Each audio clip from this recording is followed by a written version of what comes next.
If you'll join me in the Pledge of Allegiance, please stand. I pledge allegiance to the flag of the United States of America, to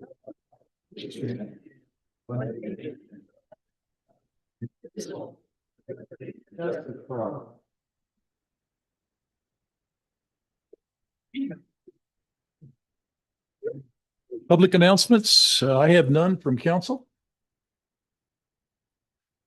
Seeing. Yep. Went out last night and there was smoke coming in from the west, and I looked on watch duty and no fires. I don't know where it came from. So I have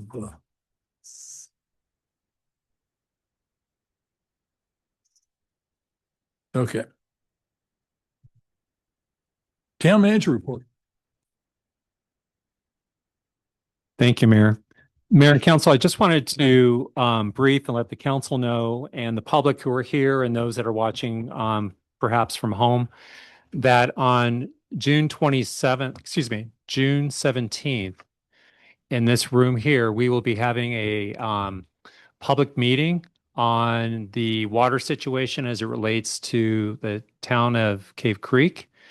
We're going to have a number of what I would consider distinguished subject matter experts from Arizona Department of Water Resources, from Central Arizona Project, our own Sean Kruzweisner as Utilities Director, and also our outside water attorney and our water policy advisor.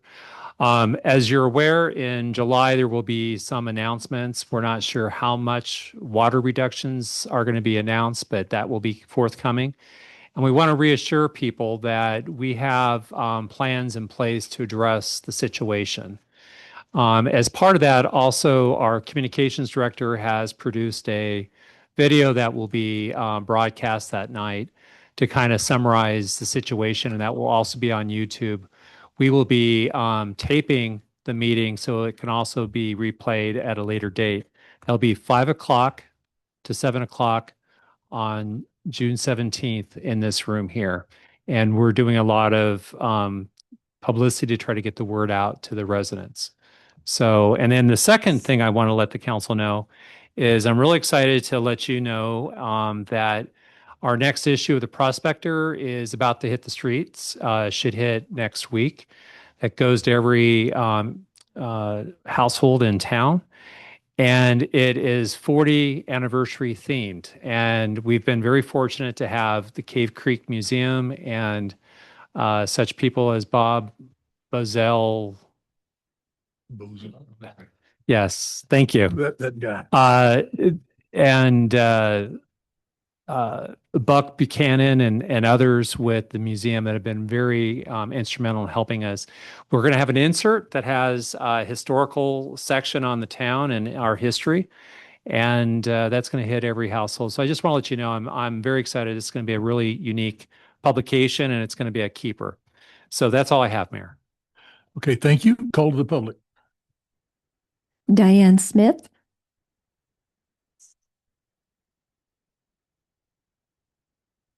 Thank you for the opportunity to speak to you today. My name is Diane Smith. I live at 4689 East Rock Rose Drive in Cave Creek, and I'm a member of the Desert Awareness Committee. I've been working with Luke and his staff, Terry and Chris, on enhancing the Desert Awareness Park. I want to start by thanking them. They have been very receptive to our suggestions for improvement in the Desert Awareness Park, and have been we've been pleasantly surprised at some of the strides made from a safety and beautification perspective under the current budget. More are planned, and we are hopeful that progress will continue. Our discussions have included accessing suitable water suitable for native plants in a low-tech and low-cost manner. We plan to develop a demonstration garden that highlights those low-tech and low-cost techniques, which will further the town's drought management program. We also hope to develop other gardens to attract pollinators and showcase plants that have medicinal benefits. Not one that everybody else thinks about, but our own. Should any project exceed current budget availability, we will come back with specific budget proposals and will seek grant monies as appropriate. We believe these improvements will expand the park's purpose in providing education on desert awareness and drought management. I just want to say thank you again to Luke and his staff for their continued efforts, and I'm hopeful for a productive ongoing activities. My last comment, visitors to the park are noticing, just so you know. Thank you. Thank you. No additional speakers, Mayor. Okay. We're then on the action items, the consent agenda tonight. I'm going to ask that item number 2 be pulled from the consent agenda for further information, not because I agree or disagree.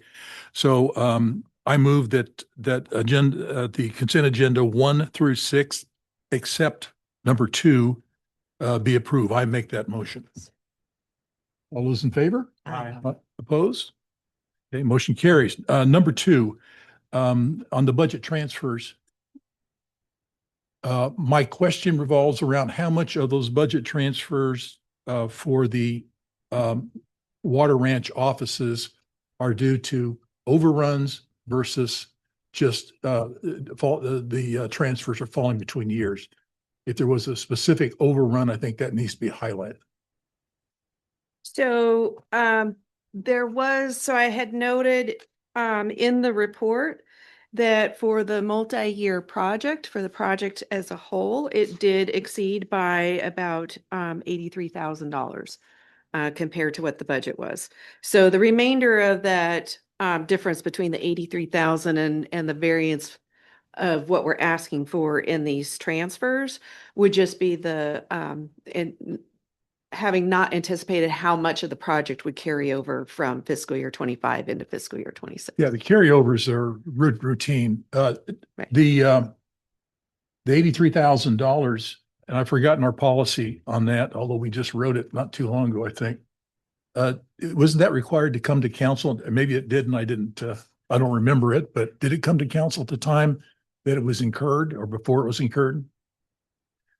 I don't remember that it did. The information, so Hal was unable to be here for the meeting, but he had said that it was related to getting the electrical service to the building. There was some cost related to that in order to be able to get the electricity there that was unanticipated.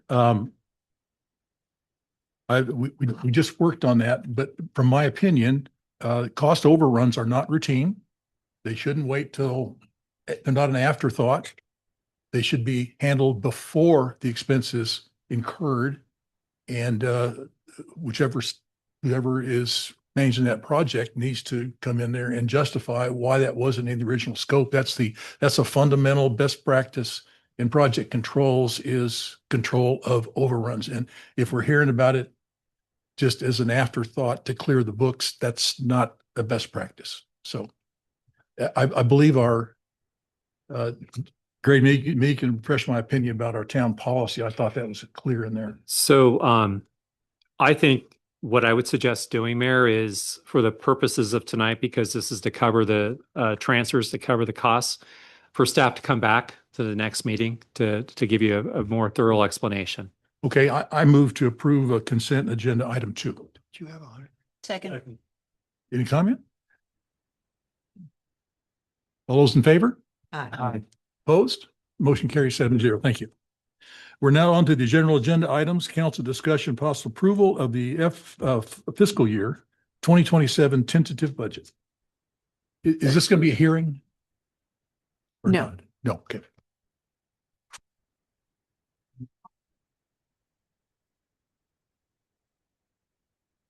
Okay, so we'll go through the tentative budget. And so just to make sure that council is aware, the adoption of the tentative budget is setting a cap for our fiscal year 27 budget. So the final budget cannot exceed that cap. If there are changes that are desired, they would have to be either we could potentially reduce if there was need to do that, or move any of the expenditures from one category to another. But we cannot add after an adoption of a tentative. We cannot add to that total number. It has to be within the available resources and meeting our reserve requirements. So the expenditure budget for fiscal year 27, so this is a summary. So compared to the fiscal year 26 budget, it is an increase of about 4.9 million, primarily related to the capital improvement budget. I have in the notes down at the bottom just kind of a recap of some of those things that are included in the budget. So about 12 million as a placeholder for whatever we may end up coming up with related to new water resources during fiscal year 27.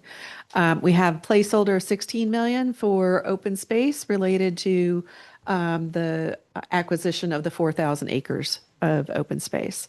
6.2 million for the town hall remodel and expansion project, and other utility related projects, 8.1 million. And the rest out from there is a lot smaller.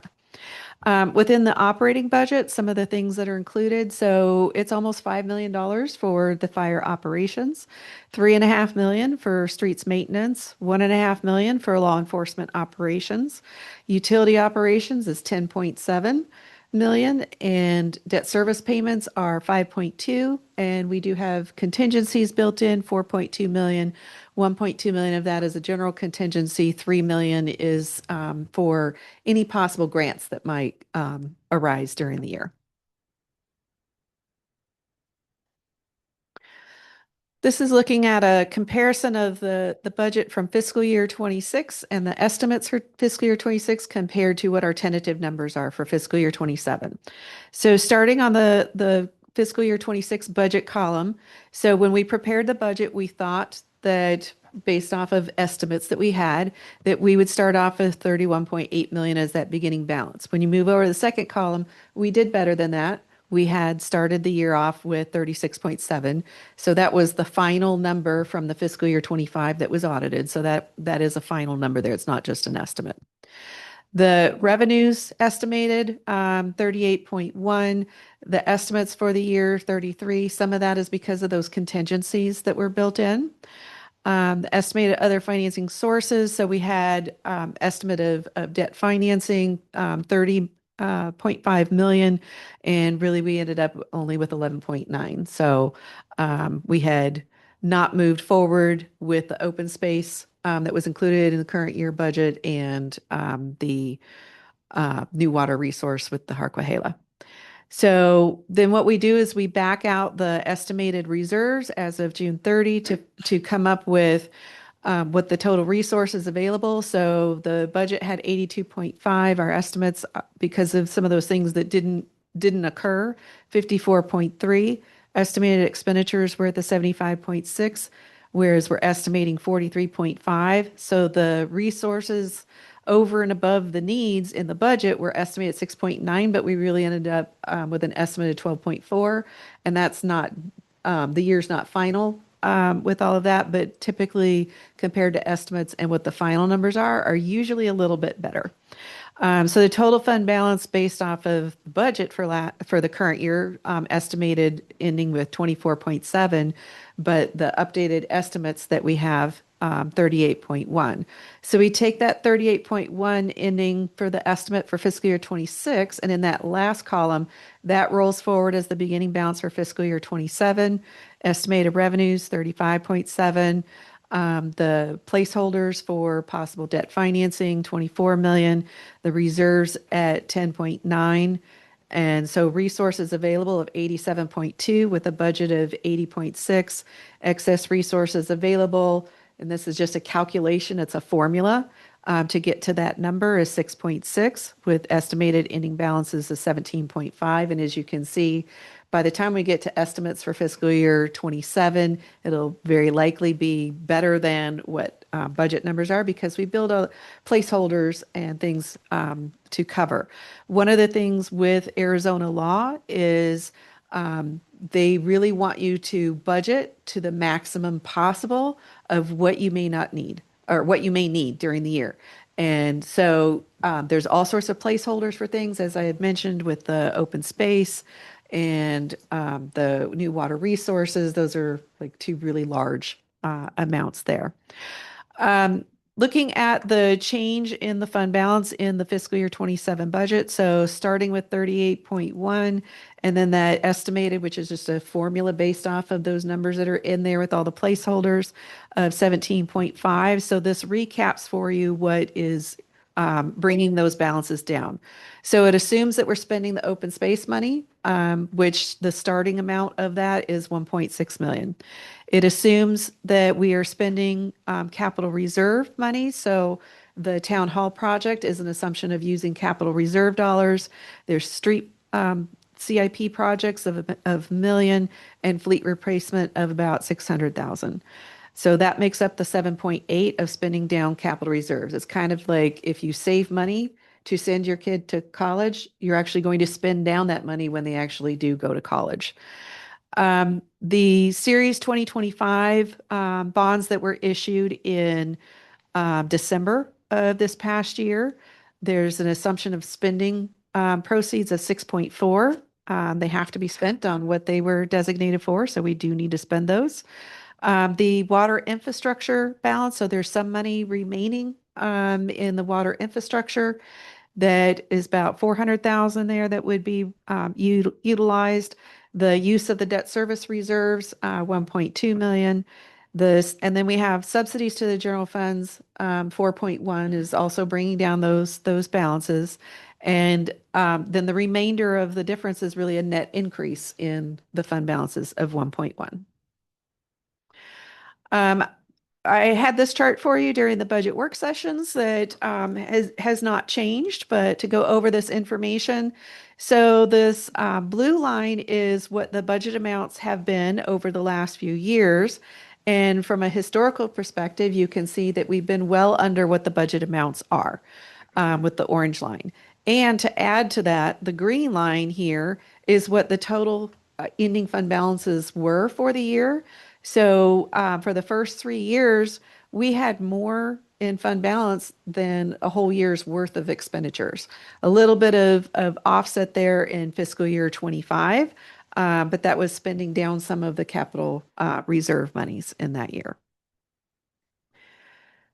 As far as changes from what was proposed in the budget work sessions to what we have here with the tentative budget, so we increased the peak season law enforcement from the 60,000 for 3 months to about 6 months of, so a total of 124,300. That increase to the budget was the 64,300. And then carrying over the shared parking agreement for the Desert Awareness Park. So that increased the budget from the 80.4 to the 80 almost 80.6. Gary, do you have a one sentence soundbite then on the financial health? I would say that we're in a good position, but we do need to address the subsidies to the utilities. Right. Can I just ask a question? I'm sorry, can you back up one slide? Yeah. The Desert Preserve shared parking agreement, what is that 100,000 for? So that was a CIP project that was budgeted to the facility itself.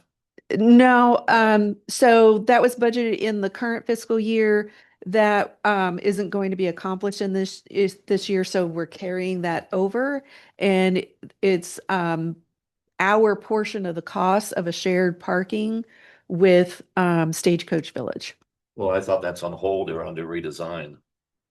I didn't realize we'd be approving funding initially this evening for something which has been a subject of considerable constituent communication this week. So this is I'm sorry. this is budget, not approval of an actual agreement. Vernacular is always a challenge at these budget meetings because I know it's not a budget hearing, but I guess I'm surprised to see $100,000 for anything to do with parking for Stagecoach Village. along the creek after the initial proposal was pulled back this week, as I understand it. Or maybe you That's want to wrong. Characterize it. Okay. No. Yeah, Let me just ask a question. Where are we on this particular issue? Sure. This is actually in this year's budget, the 100,000. And what we had anticipated when we began this conversation with Stagecoach Village approximately 2 years ago was just earmarking $100,000 to do parking improvements. If any legal language need to be drafted for the shared parking agreement, Attorney Sims was able to help me and we were able to do that in-house, draft a shared parking agreement. I believe the issue that surfaced this week was when we were doing our due diligence and investigating feasibility of expansion of parking for Desert Awareness Park in Stagecoach Village. One of the options was to look at a piece of property that the town owns along Galloway Drive, east of Stagecoach Village. Once we saw what would entail improving that for parking, it just didn't pencil from a budgetary standpoint.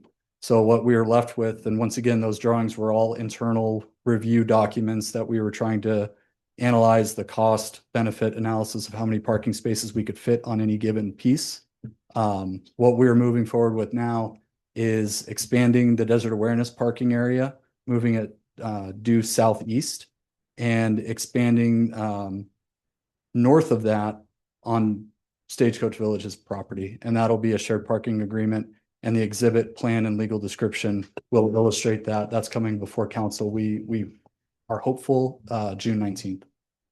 We haven't had a neighborhood meeting up there with some of the people that are the ones calling many of us. This seems to be being fast tracked. What's the hurry? It's 2 years is fast tracking. I don't know how to respond to that. Well, If I may, without getting too much bogged into the details here,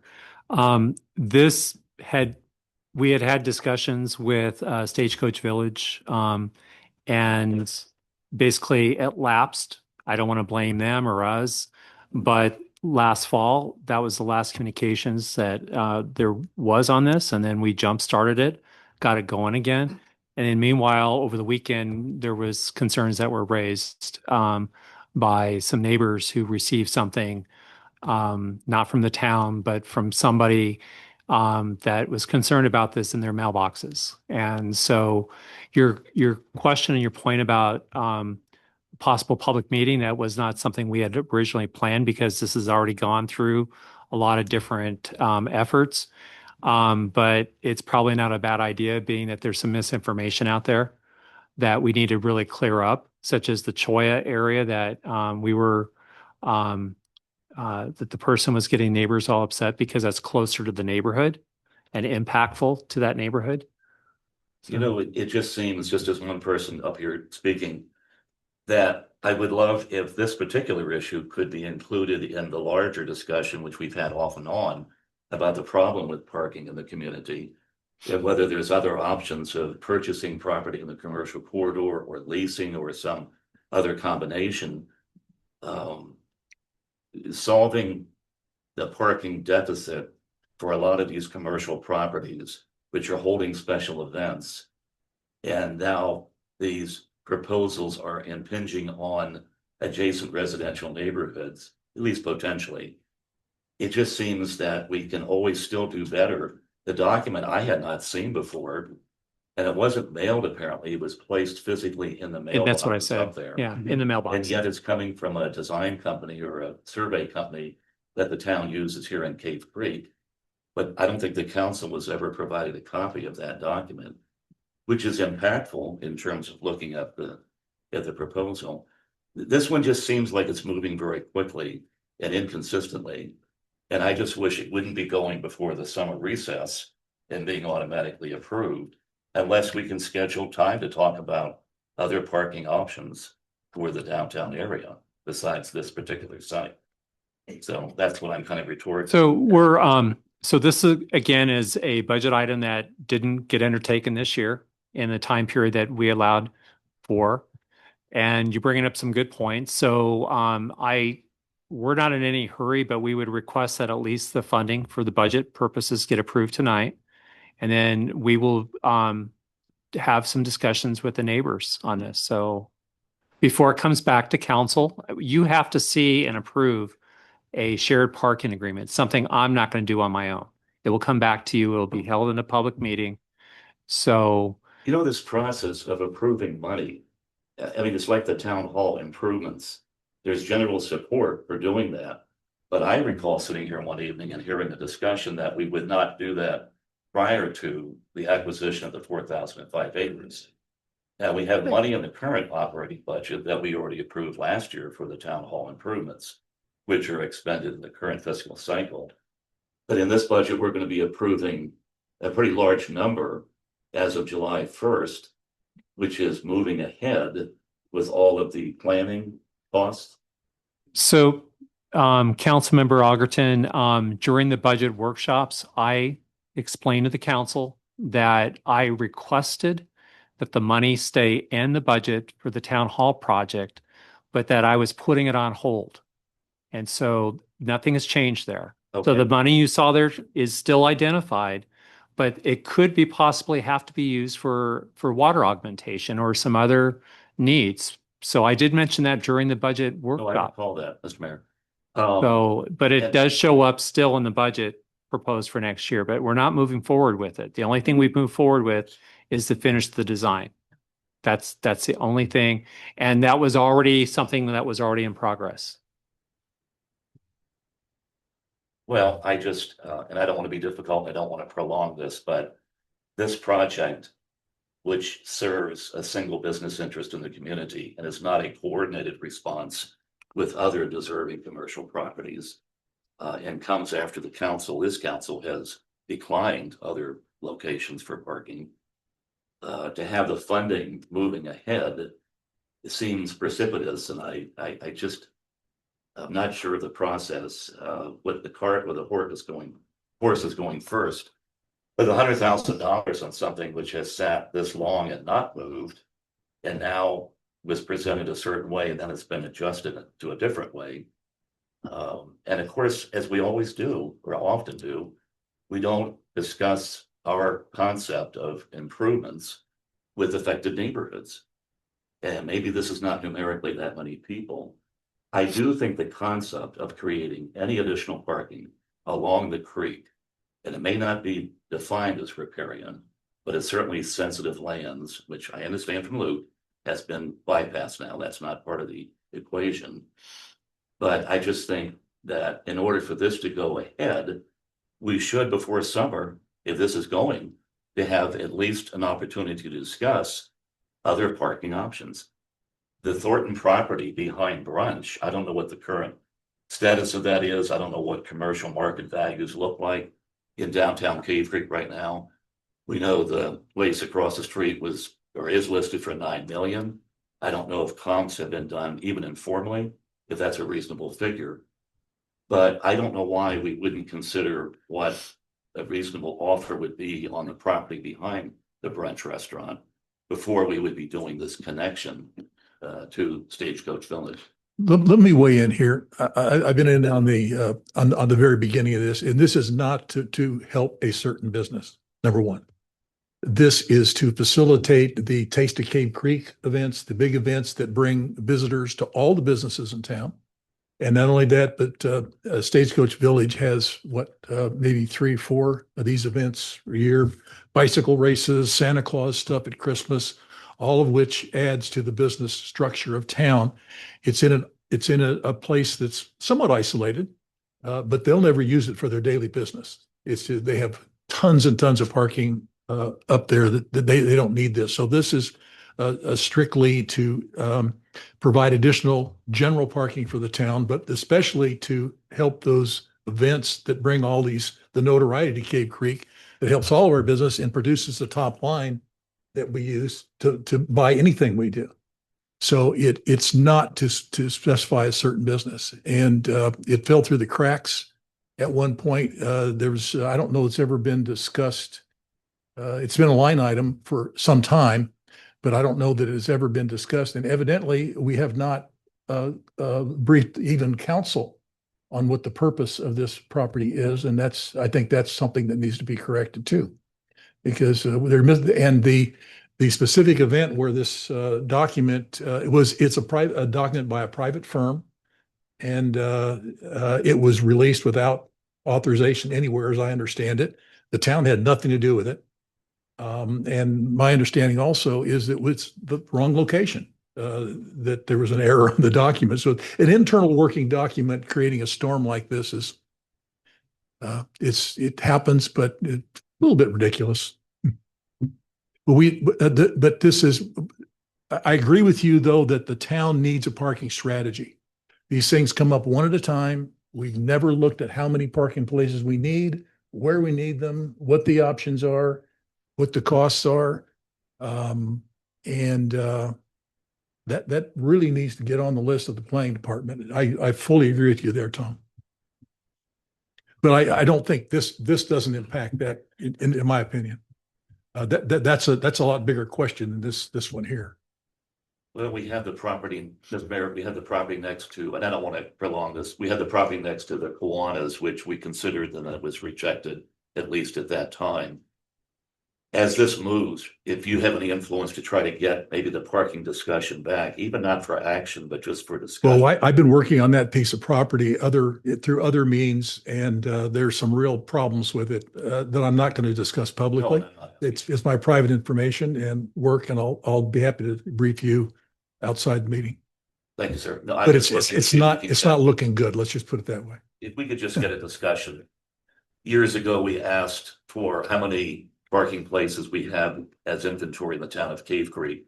I think Dusty asked for this 3 years ago. We got some numbers, and we were going to do a comparative analysis between the number of parking places that physically exist and the occupancy standards of the businesses that are along the commercial corridor to kind of determine what the deficit is between the two, or fire marshal standards and so forth.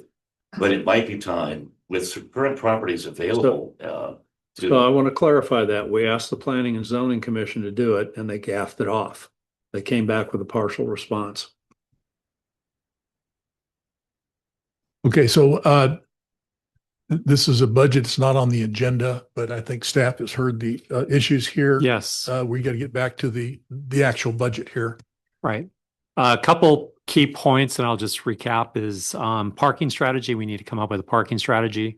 Also, before the council considers a shared parking agreement, that there will be a public meeting, neighborhood meeting, as it relates to the proposed overflow parking at Desert Awareness Park before it comes to council.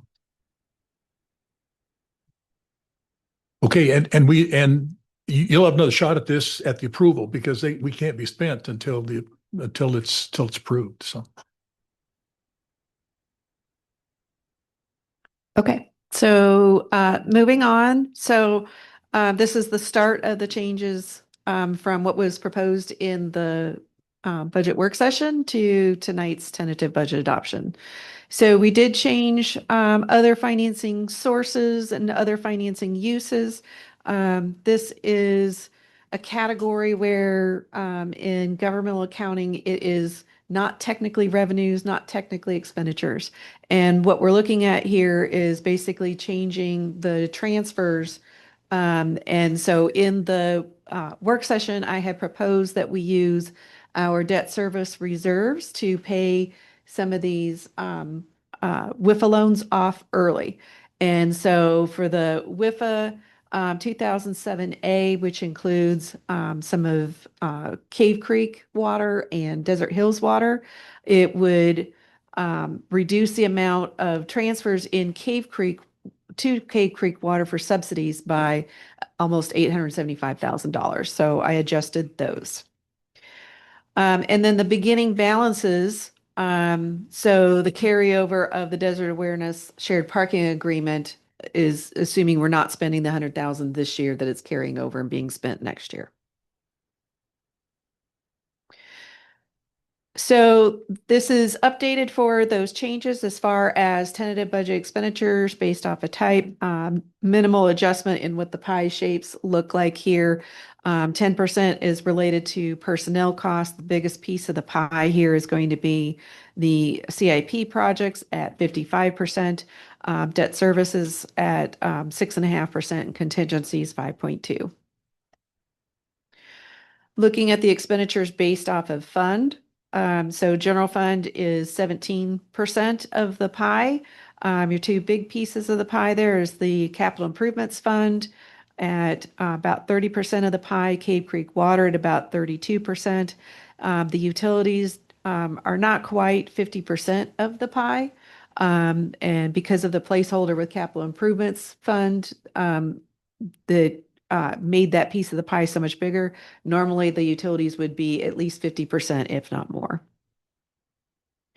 As far as the supplemental requests, these are the ones that were included in the budget and discussed in the budget work sessions. So ongoing costs of about 55,000, one-time costs of about 868,000. Some of the large items here, the additional peak season law enforcement is included, and we included $500,000 for the catch-up of the streets maintenance. Updating on the outstanding debt. So the amounts that we're showing to be paid early. So Cave Creek Water and Desert Hills Water revenue pledged WIFA loans, 800,000 for Cave Creek Water. The full amount of the piece of the pie for revenue pledged Desert Hills Water WIFA loans of the $500,000 would be paid off. And then we had talked about the possibility of the excise tax loan with Cave Creek Water of about 600,000 of possibly paying that off early, but it depends upon what interest rates are looking like at the time and whether it seems like it's in our best interest to pay it early or not. The summary of the debt and the payoff. So upcoming for Cave Creek Water, by 2030 would pay off 1.1 million, Desert Hills 800,000 by 2028, wastewater 4.1 by 2029. And you can see the amounts there on the longer term related to the issuance that was just done back in December of the 7.25 million, and then the Phoenix Interconnect.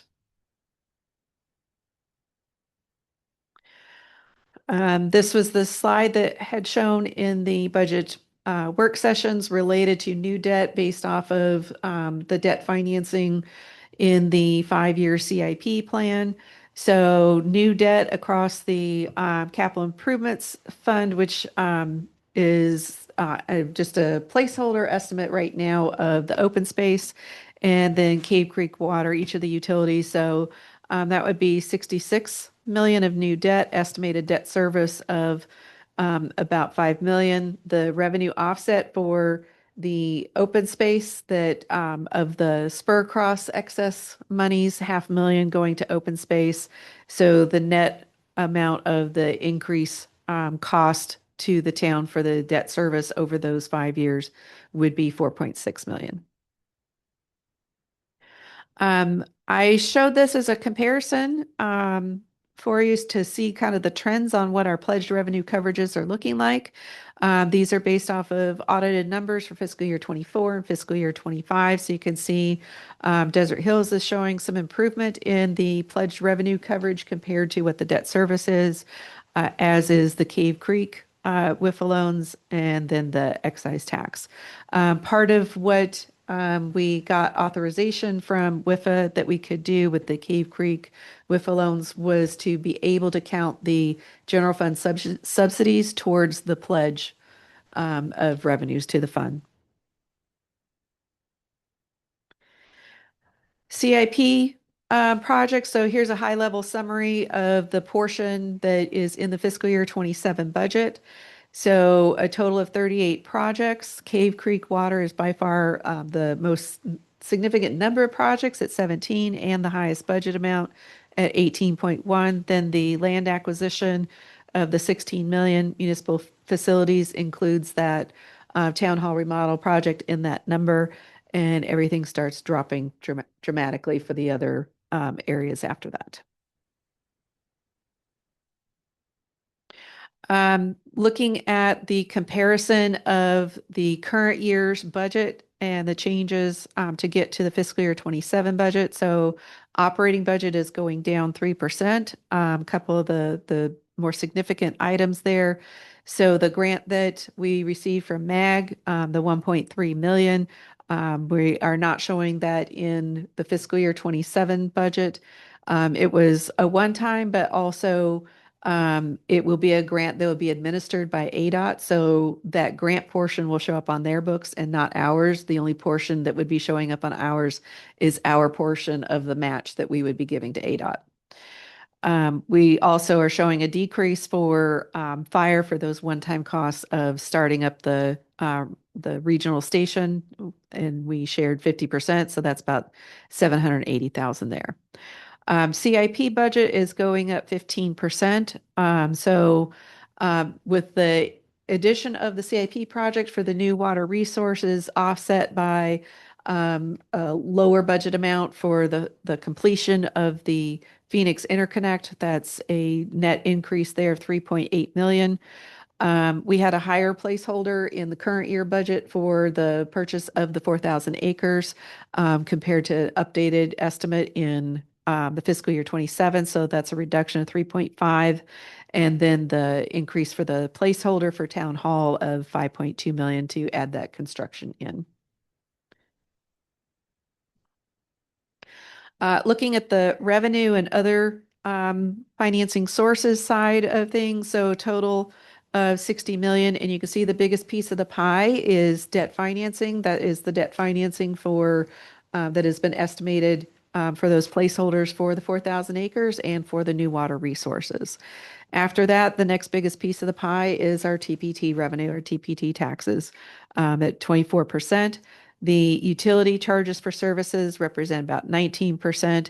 You'll see with the state shared revenue, it's about 4% of the pie. Looking at the structural balance of the general fund, comparing ongoing resources versus ongoing costs. So our ongoing resources are about 15.8 million and ongoing costs, not quite 14.4 million. So our net ongoing positive is about 1.4 million. When we look at the one-time uses, so we have placeholders for contingencies. We've got subsidies to the utilities. We do have an offset of one-time revenues, which is basically we treat the construction TPT revenues as one-time. So one-time costs are bringing down our balance by 5.4. So I wanted to show the comparison of our goal of bringing down those utility subsidies. So if we did not have the utility subsidies, our net ongoing on the previous slide of the 1.4 would be brought down by the net one time of 1.3. So we'd actually have a positive accumulation of 140,000. With the utility subsidies, then it's reducing our balance by 4 million. Looking at the reserves and the restricted balances, so operating reserve balance for the general fund, 3.1 million. General fund in our policies is covering the reserves for other funds that don't have enough monies within them to cover that, and that's 2.9 million there. The equipment replacement reserve related to IT equipment, 86,000. The other significant item there would be the reserve for the Desert Hills cash loan. We operate on a system where our cash and investments are pooled, and anytime a fund has a deficit within that pool of cash, we can't show, like, there's no such thing as negative cash. We have to show that it's a loan of the cash to that fund. The balance in the general fund after these reserves amounts that would be available would be 7.2 million. Moving on to the structural balance of the utilities. So for Cave Creek Water, The net ongoing is a positive 1 million. Looking at debt service costs of 2.8, so after debt service, a deficit of almost 1.8 million. In order to balance out Cave Creek water, including those new water resources, we're assuming debt financing of $12 million plus $2 million transfer from general fund that helps to cover CIP costs, debt service reserves, and equipment replacement reserves. If we were to try and cover that amount on the table of a deficit of 1.8 million after debt service, that would require a cumulative rate increase in Cave Creek water of 30%. And if we're trying to eliminate the 2 million general fund subsidy, that would be a cumulative increase to rates of 34%. Desert Hills, so structurally, the net ongoing is a positive 600,000. After debt service of 900,000, that would be a deficit of not quite 300,000. In order to balance out the fund, it requires that $135,000 cash loan from the general fund that helps to cover the debt service.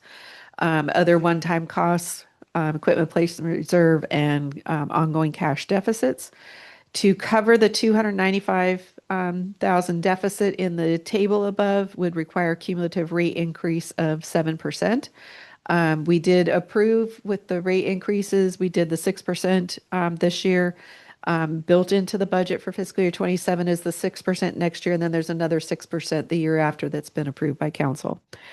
To cover just the general fund estimated cash loan of 135,000, that it would be a 3% increase, and to cover the deficit fund balance for Desert Hills would be a 14% cumulative increase. Wastewater, as we know, is in a tougher position, and so the ongoing costs are not yet covered by the rates, so that's about $500,000 there. We have 1.4 million with the debt service, so about 1.9 million after debt service of a negative in the structure there. It's requiring a $2.2 million transfer from general fund to help cover the CIP costs, the debt service, operating costs, equipment replacement reserve. To cover the net ongoing amount of the 508,000 deficit would require cumulative rate increases of 30%. To cover the about 2 million net after the debt service would require about 117% increase in rates, and to eliminate the general fund subsidy would require about 129% increase in rates. So our next step in the budget process after tonight, assuming that council adopts the tentative budget, would be the adoption of the final budget, which is scheduled for June 16th. And so that's what I have for you. Any questions? Thank you, Mayor. Yes, just one general question on revenue projections. Do you feel confident in the 24% TPT rate that's included in this budget? The 24% of the pie of the services. Yeah, and I was trying to be fairly conservative. There's a lot of unknowns with the economy right now, so I didn't want to be too aggressive with the projection of the TPT. So it is a fairly conservative projection. Thank you. Questions? A quick question is for Grady. Will the flock camera debate continue before the budget's decided? So we have that scheduled to come back to the council, the second meeting in June, which I believe is June 16th. So, Thank you. and by the way, it's not a budgetary issue. So if the council, as a policy decision, didn't want to go forward, we looked into that, and it would not be an issue for us to cancel the agreement or license that we have. Sherry, did we ever receive all or part of the federal grant to reimburse us for the Phoenix Interconnect? So we have received about 1.2 million so far. And then we just recently submitted, I forget how much. Sean's not here. Another for a reimbursement of another 300,000. Okay, so we're on track for the 2 million. Yes. Yes. The portion of the Phoenix Interconnect project that we're using for that 2 million, the cost of it will exceed 2 million. So we'll easily have enough to claim in expenditures for the full 2 million. Very good. Thank you. Other questions? Public comment on this? None for this item, Mayor. Okay. We have a motion. Do we want to make the motion, or if you don't, I will. I propose adoption of the budget as presented. I'll second it. Tom, you had the motion. Good work. We got the money. We know how to spend it. It's open government. Thank you for your service. I just want to point out that when I first became aware in town government, the town had a $62 million in debt. We're down to 27. And we had a general fund that was about half the size it is now. We had no Walmart. A lot of these deficits and with both wastewater and water are so we could build the development along Carefree Highway. So we're going through the pain of having these subsidies until we can, we're on a program of getting them out of there, but it's going to require more time. So I think it's a good budget, and it's rare that I don't have more questions during budget, and that's due to you, Sherry. That's a very nice presentation. All my questions were answered just looking at your stuff. So thank you. Thank you, Mayor. Other comments here? No, great work. Okay, all those in favor? Aye. Opposed? Motion carries 6-0. Dusty had to leave for an engagement, but that's why he disappeared. Thank you, Sherry. Well done.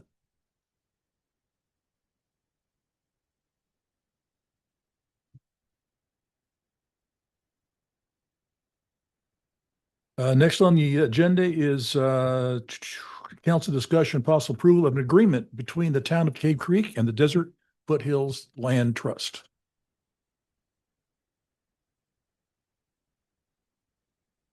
Thank you, Brian. Thank you, Mayor and members of council. This evening is not without a lot of effort.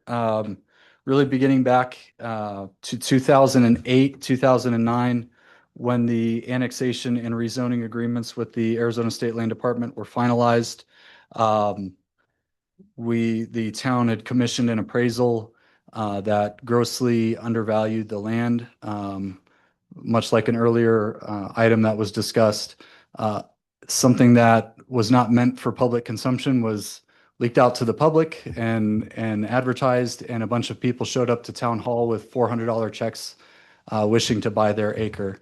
At that point in time, town management said, "Oh no, what do we do?" We called Desert Foothills Land Trust and quickly executed a letter of understanding whereby the Desert Foothills Land Trust organization would manage an account that was created called the Force account, which stood for Friends of Open Space, Recreation, Conservation, and the Environment. Many years have passed since then. During this effort, the Open Space Ad Hoc Task Force, one of their recommendations was to lean into that partnership and those stakeholder groups again, Desert Foothills Land Trust being one of them. And we essentially came back to the table to put together a new agreement whereby Desert Foothills Land Trust would help us administer and manage any private donations, any donated funding or other sources of contributions to the effort of the town to acquire 4,005 acres. So we are here tonight with a culmination of that in agreement before council for approval. The Desert Foothills Land Trust Board Chair, Bill Ullman, is here representing the DFLT board. I'd also like to recognize and appreciate Patrick McWhorter, the interim president director of DFLT, and their legal counsel, Ellis Carter, who worked with our Bill Sims, to draft this agreement. It's an agency agreement where DFLT acts as an agent of the town to administer and execute any contributions and donations received. There is an administrative fee included in this, capped at $60,000 that the town would reimburse DFLT for their administrative work, the hours spent to do this, to prepare these documents, issue these documents to contributing members for tax credit, because it is a taxable opportunity for members of the public to gift towards this cause. with that, I think I'd be happy to answer any questions, or actually Bill Sims could probably answer any questions you may have. Thank you, Mayor. Okay. Sorry, any questions down here? No. Questions on the side? Cynthia? Thank you, Mayor. Yes, when will we be open for business?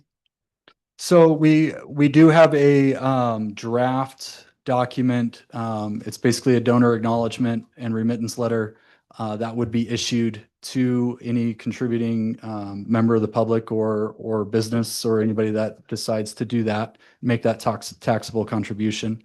They need that official letter that basically says you were not promised anything, you were not given anything. This is all for this purpose. So it's basically an expressed letter. And at that point, we just have to sit down with the FLT and make sure that that letter passes the muster for them to be able to issue. Like I said, it's drafted. It lists the zoning categories, the allowable uses. There's the one concern that's been mentioned is that in solicitation of donor dollars, that promises might be made to people that are contributing. Oh, we will never touch this. We will never put a trail here. We will never, X, Y, Z, when the allowed uses in the zoning categories do allow for recreational uses and passive recreational uses. So. Thank you. Other questions this time? Public comment? I have one, Mayor. Bill Besor.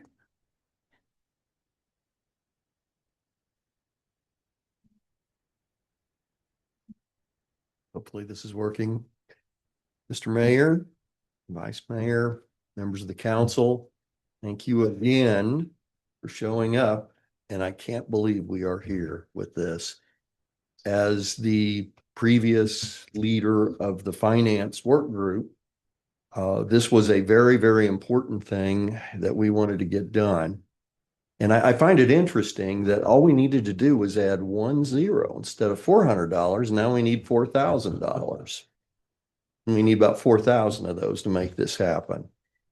And I can tell you that we will work, and the members of the committee here too, I probably should recognize all of them. Everyone was ecstatic about having an opportunity to try and raise this money. And I would be overjoyed if we found ourselves in a situation where we just had too much money and not enough open space. So thank you, especially to Luke. I know he's been working this deal very hard to get this done. And the last thing I believe I heard this is that the second item that I have been asking for is to make sure that we have that boilerplate document that tells people where the money's going. That is going to be very helpful to us when we raise the money, because it will answer questions from donors about where's the money going, what are they going to do with the land, and will you do the one in my backyard first? So looking forward to that document. Again, thank you so much. This is a really big deal. Thank you, Bill. Thank you. No, we do have a late addition, Bill Ullman. Mayor and Council, I'm the board chair of the Land Trust, and I want to thank you so much for this vote of confidence. For 35 years, we've had a wonderful relationship with the town of Cave Creek. We've accomplished much, and this indicates that we're going forward into the future to do even more. And I want to give real thanks to Luke. He helped us through this agreement, sometimes working with a not-for-profit board, getting everybody focused on the objective is kind of like loading bullfrogs in a wheelbarrow. But we got it through, and we believe in this mission, and I know together it will be successful. So thank you very much. Thank you, sir. Thank you, and congratulations to the Desert Foothills Land Trust. And thank you.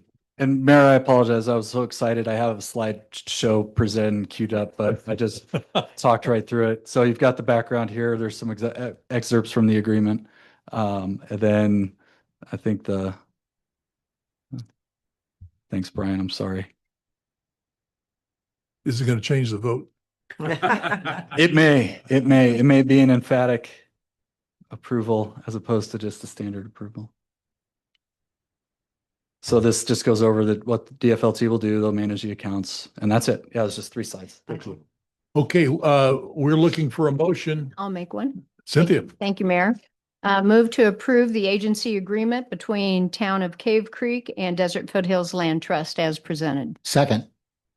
Joe had the second. Okay. Cynthia, your comments. Thank you, Mayor. We're very happy to see the quick action moving forward to partner with the Land Trust. It was a strong recommendation from the task force to put this in place so we can move ahead with community involvement. So in lieu of the bake sale, I'll look forward to everyone's contribution to the fund. Thank you, Joe. I echo what she just said completely. I also wanted to say that this is going to be it. We're at the finish line and this opens the door now for fundraising. And I have said all along, this is how we're going to get the money and we will. So thank you again, Land Trust and everybody who's been involved. So that's it. Very good. Comments from down to the left. Vice Mayor? Just congratulations to everybody who was involved. I think the task force did an amazing job and led us to this point. None of it was easy, not even this part of it, but we got it done, and that's all that's important. Thank you, Luke, for your leadership. I want to add my congratulations to the task force and Desert Foothills Land Trust. It's amazing what happens when you get all these different people coming together with a kind of objective. I've never seen the alignment in any organization, and it's town-wide. Everybody's in favor of this, and so we look forward to putting this 4,005 acres into the town's inventory. So I plan to vote yes. With that, all those in favor? Aye. Aye. Opposed? Aye. Opposed? Yes, Dusty's here. Okay, motion passes. Yes. I'm sorry, Dusty, do you have a comment now that it's passed? No, please amend the record. I was mute challenged. I do support the budget also, so it would be a 7-0 vote. Okay, I'm sorry, I didn't realize you were on electronically. Duly noted. Okay, that's that one. Let's see if we can get back to the agenda here.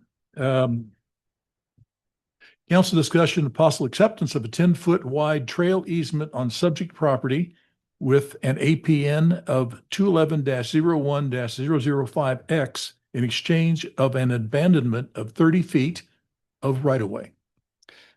Thank you, Mayor, members of council. I'll ask Stacy and Bill to put on the other hat and as trail committee members, and Lisa's here as well as Beth as an alternate. So we've got our Morningstar Trail group, almost a quorum tonight. So this again goes back to the question that was brought to town council several years ago regarding accepting an easement for the for a future trail along Morningstar alignment. The town council appointed an ad hoc task force, the Morningstar Trail Task Force, to examine the feasibility of accepting that easement, as well as propose alternative recommendations. This item tonight is a direct response to that. So, and you're going to use your slides this time? yes, thank you, Mayor. I am going to get right into the slideshow here. So just a little bit of background there. You see in 2024, the task force was appointed. They gave you recommendations. This picture to the right is actually an excerpt from that white paper recommendation that council was given that shows essentially where the trail easement that council is considering tonight will go. Pretty well done to look at that alignment and see that that works based on topography and everything else. We walked it with a surveyor and they're within several feet of where that red dash line is. So just a little bit of background. Our trail coordinator, Bambi Muller, actually contacted the owners of this probably 20 years ago, maybe more, inquiring about dedication of a trail easement. At that time, the owner was going to retire and build their last home there on this piece of property, but times and circumstances as it may, decided not to. We became aware that they were looking to list the property and sell it. One of our crack in the field reporters alerted us to a real estate sign. We were able to get a hold of the realtor, ultimately get a hold of the owner again, and reopen discussion about the potential for this trail. We've spent the last probably 18 months, plus or minus, going over what it would take to get a trail easement. The biggest thing about this property is there's a right-of-way that occurs along the east side of the property. So you see the name Pirtle. There's a 30-foot wide right-of-way strip that dead ends at the north portion of that property. One of the asks from the owner in exchange for the dedication of the easement would be an abandonment of that 30 feet. And that's critical because the area to the west of that 30 feet begins to slope off significantly, and it ends up in floodplain, making the buildable area very small.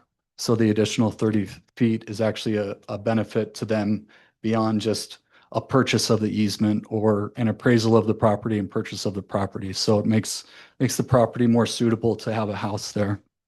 So what staff is asking council consideration tonight is acceptance of the 10-foot non-motorized trail easement, which as you see the red line, I can maybe go back one. It goes right into the ASLD land, one of the parcels, one of the tracts that the town is looking to acquire. The heavy bold red line that it links up to is the Maricopa Trail that goes into Spurcross Ranch.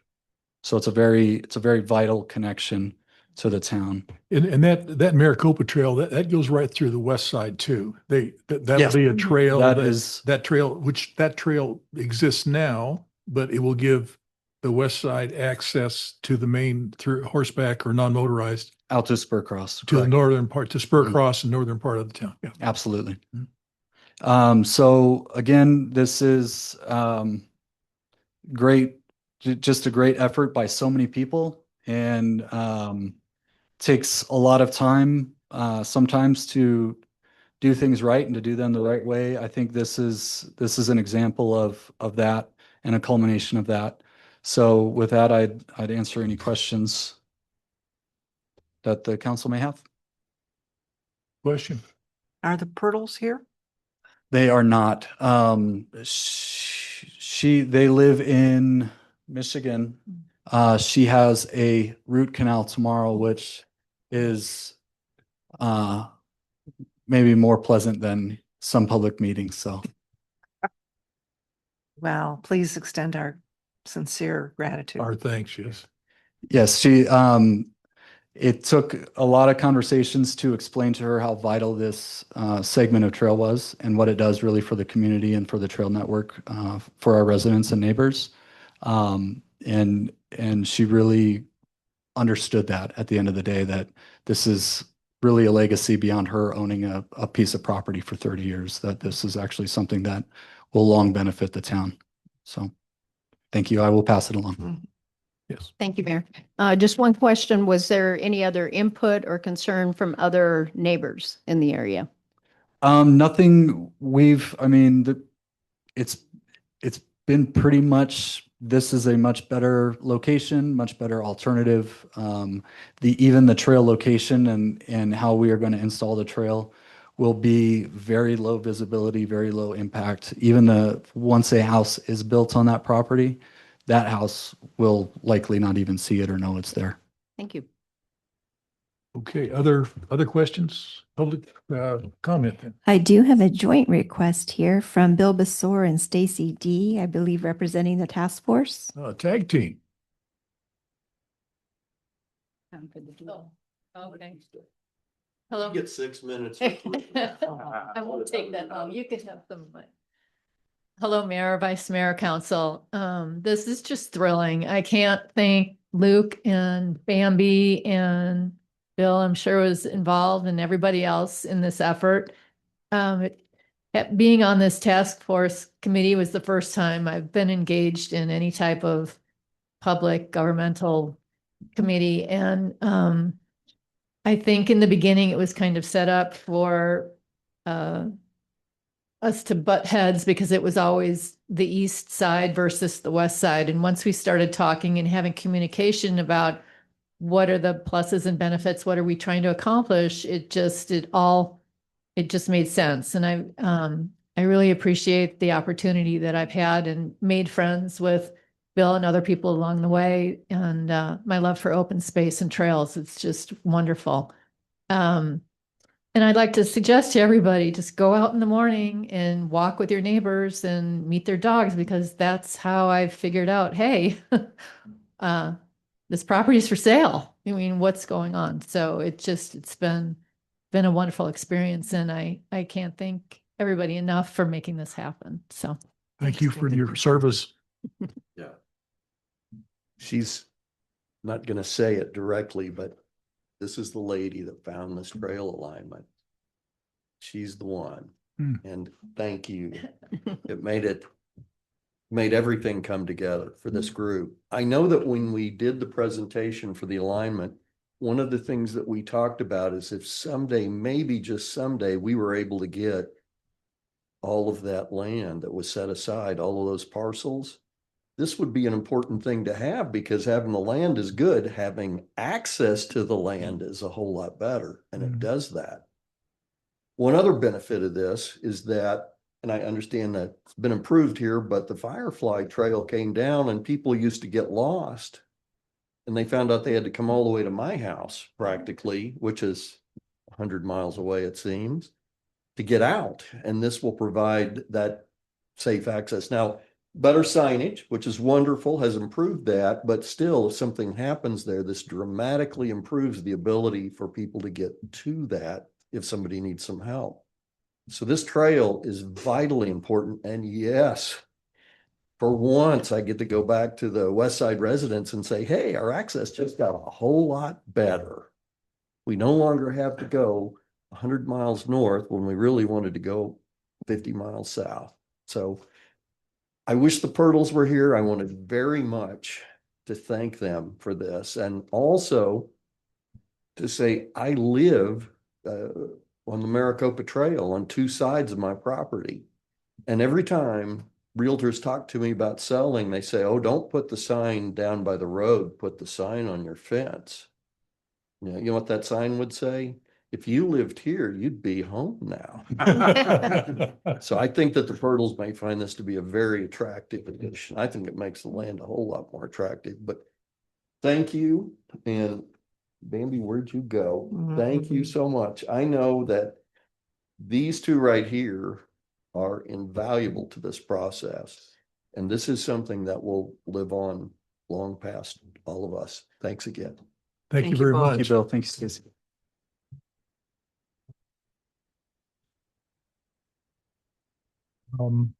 Okay, is any other comments? No? None, Mayor. Okay, I have a question. Luke, is there any idea of when construction will begin and when this trail might be fulfilled? Mayor, Council Member McGuire, that's a lovely question. And we are actually, based on the agreement of these easements, we are given a timeline by the property owner that we have to get it done before December. So it's something that we will very quickly put our boots on and get any final design line work we need done and get our contractor scheduled to go out and do it. So Stacy, your work might not be done yet. We'll get you a hard hat. And Wow. so, yeah, it'll be, we've pledged that we will get it done before December. Again, the owner wants to list it and they want to divest that property, and they don't want to do that and then have someone buy it and say, you didn't tell me that there was going to be a trail here, kind of a situation. So This may redefine the term good enough for government work. we'll get there. We will get there indeed. So Luke, are you going to organize a trail ride so that we can have people take the trail for the first time? That is something we have done in the past and could definitely look at resurrecting and doing again, sir. I'll be on it if you do that. Yeah, me too. Yeah. I live down the street, so I'm all in. You can lead it, Dusty. You got it. Okay, so who'd like to make the motion? Tom, I will. you rode your hand first, so. This is a motion for acceptance of a 10-foot wide trail assessment on subject property with an APM of 211-01-005X in exchange for an abandonment of 30 feet of right of way. Second. Okay, Cynthia had the second, your comment, Tom? Trails, we have 50 miles of trails, Cave Creek. It's just wonderful. It helps to define the town. It's of immense value, not only to those who use the trails, but to everyone who lives in town. And Bambi and Luke, thank you.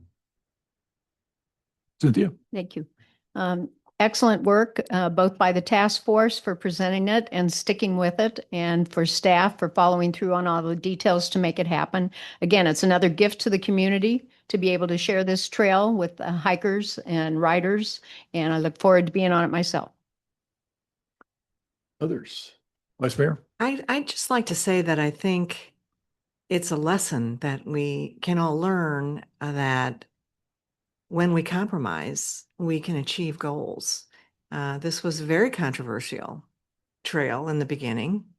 The neighborhood objected very strongly, and this council listened, and we created an option, and we involved our people, anybody who wanted to be on the committee, and they arrived at a mutually agreeable solution and found the opportunity to do so. So I just think we have a lot to be proud of, not only acquiring it, but the way that we got here. So I appreciate that. Okay, Joe? It's obvious by the number of people here tonight that everybody approved. That wasn't, if you were at that last meeting where you had to sit on the floor if you came in and all that, none of those people are here tonight, so all good. Okay, well, I'm once again, thank you to the committee. I think the two ad hoc committees on land, the 4,005 acre and then the trail have been spectacular successes. And here they are meeting kind of to bring something that's really good. And of course, the Desert Foothills Land Trust with what they're doing, it's been a good night for open space and trails in Cave Creek. So I think this is another one of those things that seems to be a true consensus within town. With that, Dusty, anything you'd like to say? No, I think job well done. Okay, all those in favor, say aye. Aye. Aye. Motion carries 7-0. We got a right away. Yes. Thank you, Mayor. Next on the agenda is the council discussion possible approval of transfer development rights TDR agreement. At the last meeting, the vice mayor asked that I bring staff to these meetings more often, so there's Stephen. Stephen. Howdy, Mayor, Vice Mayor, members of council. I'm here tonight to present the transfer development rights for a proposed development at the southeast corner of Cave Creek Road and Carefree Highway. This development, it went through the site plan review approval, which is now administrative and goes through staff review. It's for a commercial development for 9 commercial lots. In order to do the 9 commercial lots, they will need to go through the transfer development rights. Just want to make a key point, though, that it's not going to prevent them from still having to adhere to the required landscaping requirements, which they are going to landscape 27% of the site, and majority of it will be street frontage and still installed trail and so on. So with that, I will go ahead and present the case. The proposed transfer development rights location is actually abutted to the previous transfer development rights that was brought before you, which was the Aldi transfer development rights case. And it's in this here, they're going to dedicate the entire 2 lots of 98,298 square feet of preserved area of hillside lots within the. So as you look at the screen here, these are remaining available hillside properties within the town of Cave Creek, and fortunate enough, it's abutted to all these transfer development rights. So as we're focusing more on the open space, this is going to contribute to that as well, if approved tonight. Just a more in-depth look of where the property location is. Luke, do you want to chime in as far as the actual location? It's more of like behind Sherry Hills, kind of where the old museum used to be. Right, it's at the near the base of Black Mountain along Sunset Trail Drive.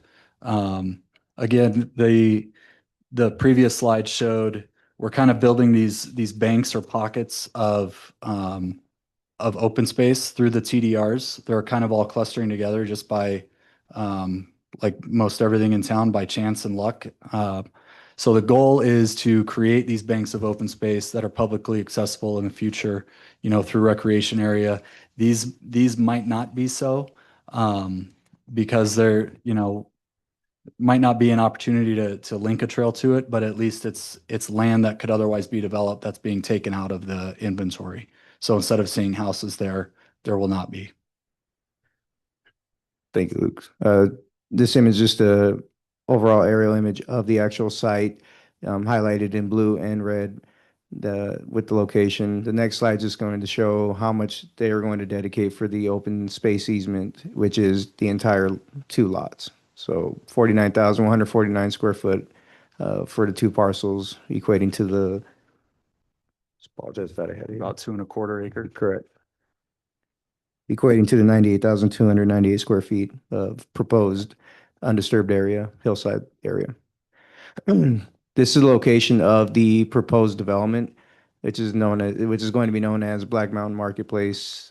So as you look at the lots, it's something that is feasible to do with the undisturbed or having to blade entire property and still landscape. They are still going to be required to salvage the trees and the saguaro cacti as well. So, but overall, the main goal is to develop the commercial development, which in this next slide you'll be able to see their proposed plan for the 9 commercial lots.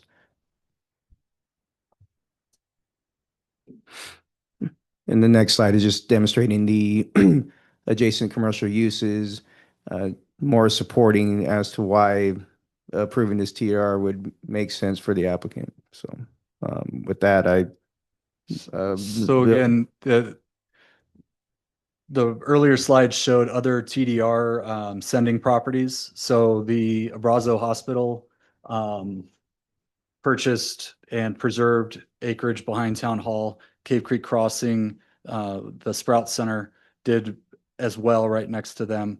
And so did the Verizon and that area development down at 48th Street. So all 3 of those developments participated in the TDR, just to give you some context of what that looks like without the undisturbed, but still meeting the landscape requirements and everything else. That's it. And with that, don't know if Bill, if you had anything to add, but this is a policy you authorized. It allows you to allow development without sacrificing open space. It allows you to consolidate that open space to prevent it from being developed, and to the extent you can ever get access to it, you could actually use it as open space and recreation. Okay, questions from council? Do we have businesses that are, does the owner have businesses that are committed to properties in that development, commercial development? Bill, am I able to say if they have any commercial, there's talks, but there's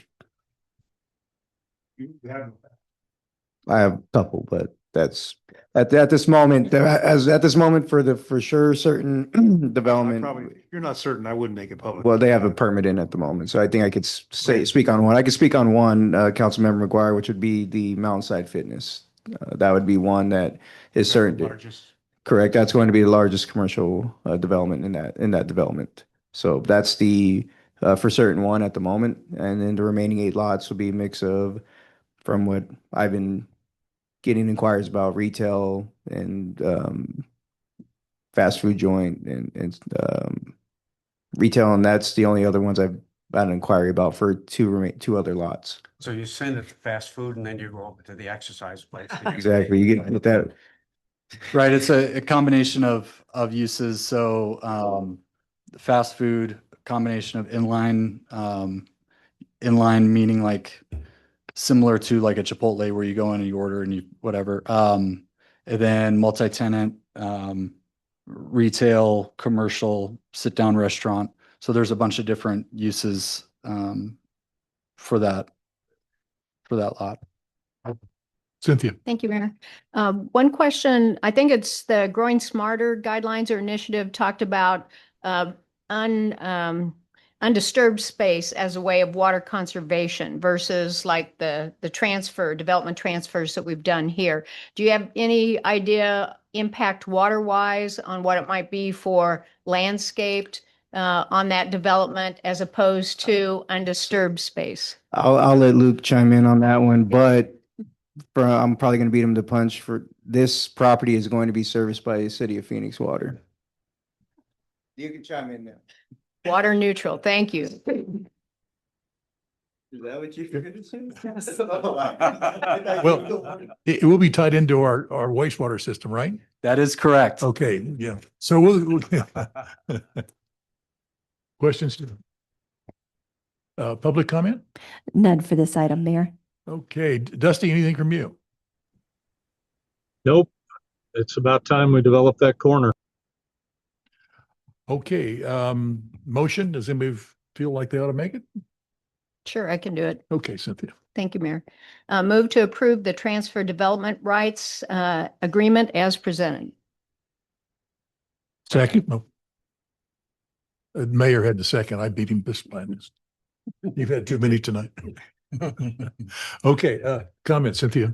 Thank you for the information on the development. It looks like a good move forward to do the transfer development rights and keep adding little parcels to our open space. Cynthia stole my question about water. So it was a good answer. Yeah. Okay, anybody else? It's kind of a good answer. I personally, water is important no matter where it comes from. So maybe you could answer that question anyway. Certainly. Luke, you got it. Well, yeah. So as we're talking about just landscaping in general, our policy not our policy, our code requires obviously native plants and trees be used. They're going to they still have to salvage all the trees and cactus off the property and reuse that in their landscaping. But what our policy is beyond the code is that with our native plants, you just get them established, which is generally a 1 to 2 year window. And then starting about month 13, you start to dial back your irrigation needs. Obviously, you're irrigating at nighttime. You're not pruning so much. Although some commercial centers over time start to over prune things and make things look like Edward Scissorhands came running through, but it is what it is. But yeah, all of those things use less water, and over time they should be down to almost a zero outdoor water use just by design if they design it appropriately. And that's something we review and look at and kind of coach them through as they work on their landscape design. So yeah, that's something that I actually enjoy doing, if you can't tell. You know, it's really good thing because we're trading a piece of property that is going to be commercial. It's not going to add the undisturbed portion. It's a loss, but in return, we're getting undisturbed land on a mountainside right in the view corridor. So I think that's a good trade. It's the whole purpose of the code. Yeah, it's a good spot. Okay, Dusty, anything for you? Did I ask you that already? I've got nothing else. Okay, all those in favor? Aye. Aye. Motion carries 7-0. Thank you. Thank you, Mayor, members of council. Next on the agenda is council discussion possible approval of resolution number 2026-08, approving and adopting the fiscal year 26-27 public safety personnel retirement system pension funding policy and accepting the town's share of assets and liabilities under the public safety personnel retirement system based on the system's actuarial valuation report. Sounds riveting. Yeah. You'd think they would stay for this. It's so. Yeah. And look at you cleared the room, Sherry. All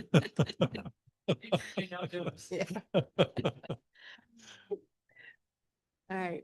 Well, thank you again, Mayor, Vice Mayor, Council. So each year we are required to adopt a funding policy for PSPRS according to statute. We have to include certain things in, according to statute in the policy, how we're going to maintain the stability of our required contributions, how and when those funding requirements will be met, and what our funded target ratio will be. Also, as part of this in the policy, council is required to formally accept the assets and liabilities that are in the actuarial valuation report. And essentially they want, that we agree with those numbers, even though it's actuarials that are calculating it. We have no influence on any of that. And then once it's approved, then we are required to post the policy on our website. The actuary evaluation report, as I said, so the PSPRS hires actuaries to calculate the numbers. It identifies what the status is of our plan. It determines what the minimum requirement will be for the contribution for the fiscal year following issuance. So for example, the report as of June 30, 2025 was issued in November of 2025, which is part of fiscal year 26. So that means it was setting the minimum requirement for fiscal year 27. Here's a look at the numbers, and I had this slide in the budget work sessions for you, looking at the unfunded liability and some of that history there for you. While the liabilities continue to increase, so have our assets, and our unfunded liability has come down as of June 30, 2025 to about $150,000, and our funded status has improved. We were at 77.5% funded, and as of June 30, 2025 at 86.1% funded. For the current year budget, council had approved additional contributions, so a total of $75,000 to be contributed, and included in that tentative budget for fiscal year 27, another $75,000. So between those two amounts that are not reflected in that June 30, 2025 number, we should be pretty darn close to fully funded. The assets experience. So for fiscal year 25, the return on the market value of the assets was 11%. When you have such a huge pot of money that PSPRS is managing, and they have the ability to invest in a lot of things that we're not allowed to invest in, they get much better returns. The way it works is they do a smoothing, a 7-year smoothing on what those returns are when they're calculating the what our liabilities are and what our unfunded portion is. So the 7-year smoothing is 7.9%. So obviously there were some years that were a little bit less than that when you add on that 11%. And when they do their calculations for into the future, what they're assuming is a 7.2%. So every time that we're higher than that on that 7-year smoothing, it's a good thing. As far as our target for our funded ratio, the policy says 90 to 100% by June 30, 2027. You typically want to have a range because numbers are going to keep changing on us. And so we want to have a satisfactory range. We have no active employees in the plan. So our one PSPRS employee is in the DROP program, which is a deferred retirement option, so not actively participating in the plan at this point in time. And just to know that the assets and liabilities, they are going to fluctuate each year. And I've got 3 things that are the primary factors in how those numbers change. Depends upon what the investment returns are. Sometimes if investment rates are really low and we don't do so well, then that's going to obviously have an impact because they're assuming 7.2% each year. Life expectancy is constantly being updated, and any sort of decisions we may make regarding the contributions that we make have an impact. In the policy, our proposed funding approach is we will make the minimum required contribution about $15,000, and then we'll make an additional payment about $59,000, and so that comes up with a $75,000 total for fiscal year 27. Also, part of what we do and is included in the policy is we make that payment early in the year. As I said, PSPRS is allowed to invest in investments that we cannot. And so they make a much higher yield on the investment. So it's best to get that money in at that higher yield as soon as possible. Any questions? Questions? Dusty, how about you? Questions? No questions. This is one of the things that we have to do. Okay, seeing no questions, public comment? No request to speak, Mayor. Okay, anybody want to make this motion? I will make it. Move to approve resolution number 2026-08. Second. Okay, Vice Mayor had the second. We have to do this. This is part of business, so. Yes, and in summary, it's how the town will maintain stability of required contributions to the system. Thank you. Okay, all those in favor? Aye. Opposed? This way? Motion carries 7-0. Did, Somebody, was that Dusty? I don't know. I think so. Okay. Thank you. Good shape. Absolutely.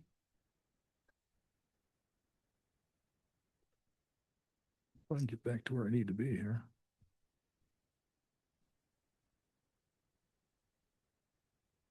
Okay, number 6, we're on the council discussion, first reading of ordinance number 2026-01, amending the town code title Roman numeral 5, Public Works, Chapter 50 Sewers, Chapter 52 Water, and Chapter 53 Capacity Charges related to utility billing updates and other miscellaneous revisions for clarity and consistency.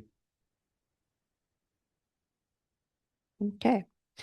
So, as the mayor said, so this is looking at these chapters related to utility billing. The finance department supervises the utility billing aspects of things. And so we were strictly looking at that. I did, as I was reviewing the chapters, notice a few things for clarity and consistency that I went ahead and included. But I do know that Sean has talked about having some operational aspects that he wants to take a look at. And so he would bring those back at some point in the future.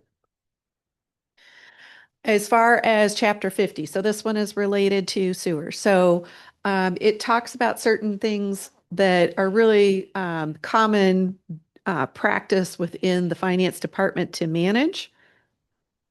Sorry, oh, there it is. And so it says in the town code that the town manager is handling those. And from a practical standpoint, it's really the finance department. So we changed those to the finance director. There was also some clarifications about responsible party. So the state statutes 90.511.01. So a few years ago, they made it clear that it's particular to residential properties that are 4 or fewer units, that you cannot hold a property owner responsible for a tenant's bill. So there were some of the municipalities who were doing that were trying to say that the property owner had to pay the bill. We cannot do that. So it made that clear within the town code that that's no longer allowed. We also deleted a couple of the fees that are no longer applicable in the sewer section. One of the things that was different within Chapter 50 compared to Chapter 52, which is for water, was how deposits are handled. And our current practice is what we have updated those, and we'll talk more about deposits when we get to Chapter 52. The payment dates were a little different from current practice in the sewer section. The payment date is always the 20th of the month following the end of the month previous. And that's how it's been done. So we made that consistent with our current practice. We did change when it talks about what the due dates. If the due date on the 20th is not a business day, so we said if it's a Saturday, Sunday, or a banking holiday, not necessarily a legal holiday, but a banking holiday, because sometimes those can be different, to clarify that, because the banks are not going to process. We did not include Fridays. The office is closed on Fridays, but customers can still make their payments online. banks will still process that because banks are still open on those days. And so, or they could drop it off in the Dropbox.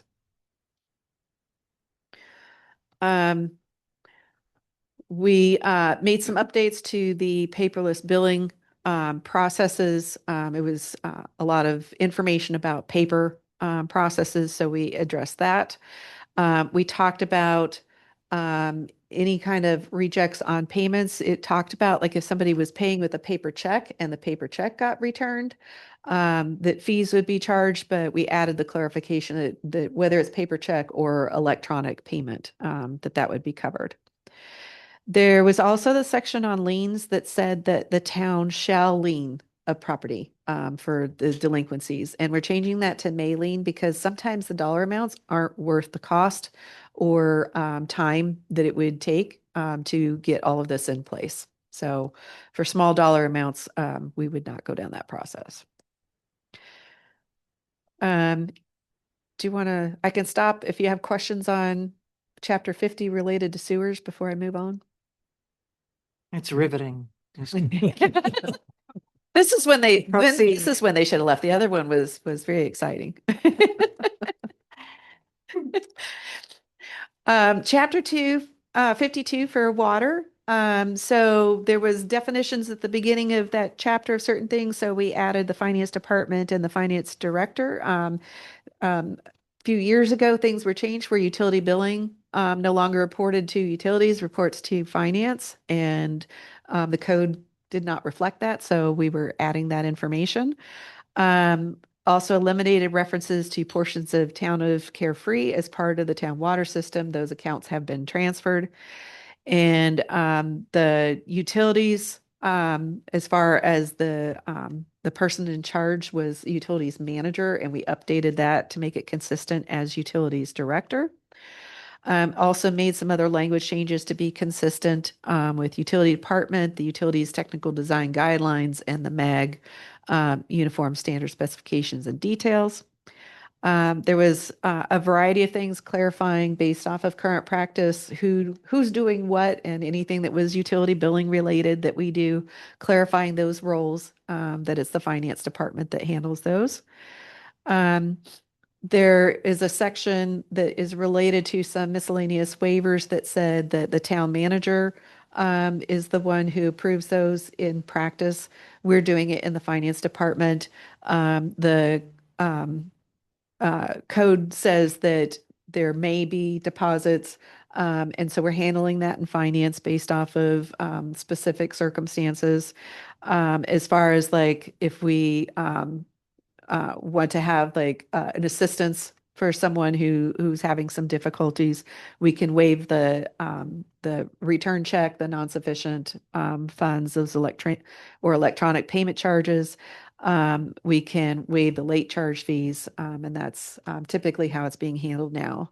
But we did add the authority for the town manager to waive collection of utility service rates, fees, or charges in circumstances where that would make sense.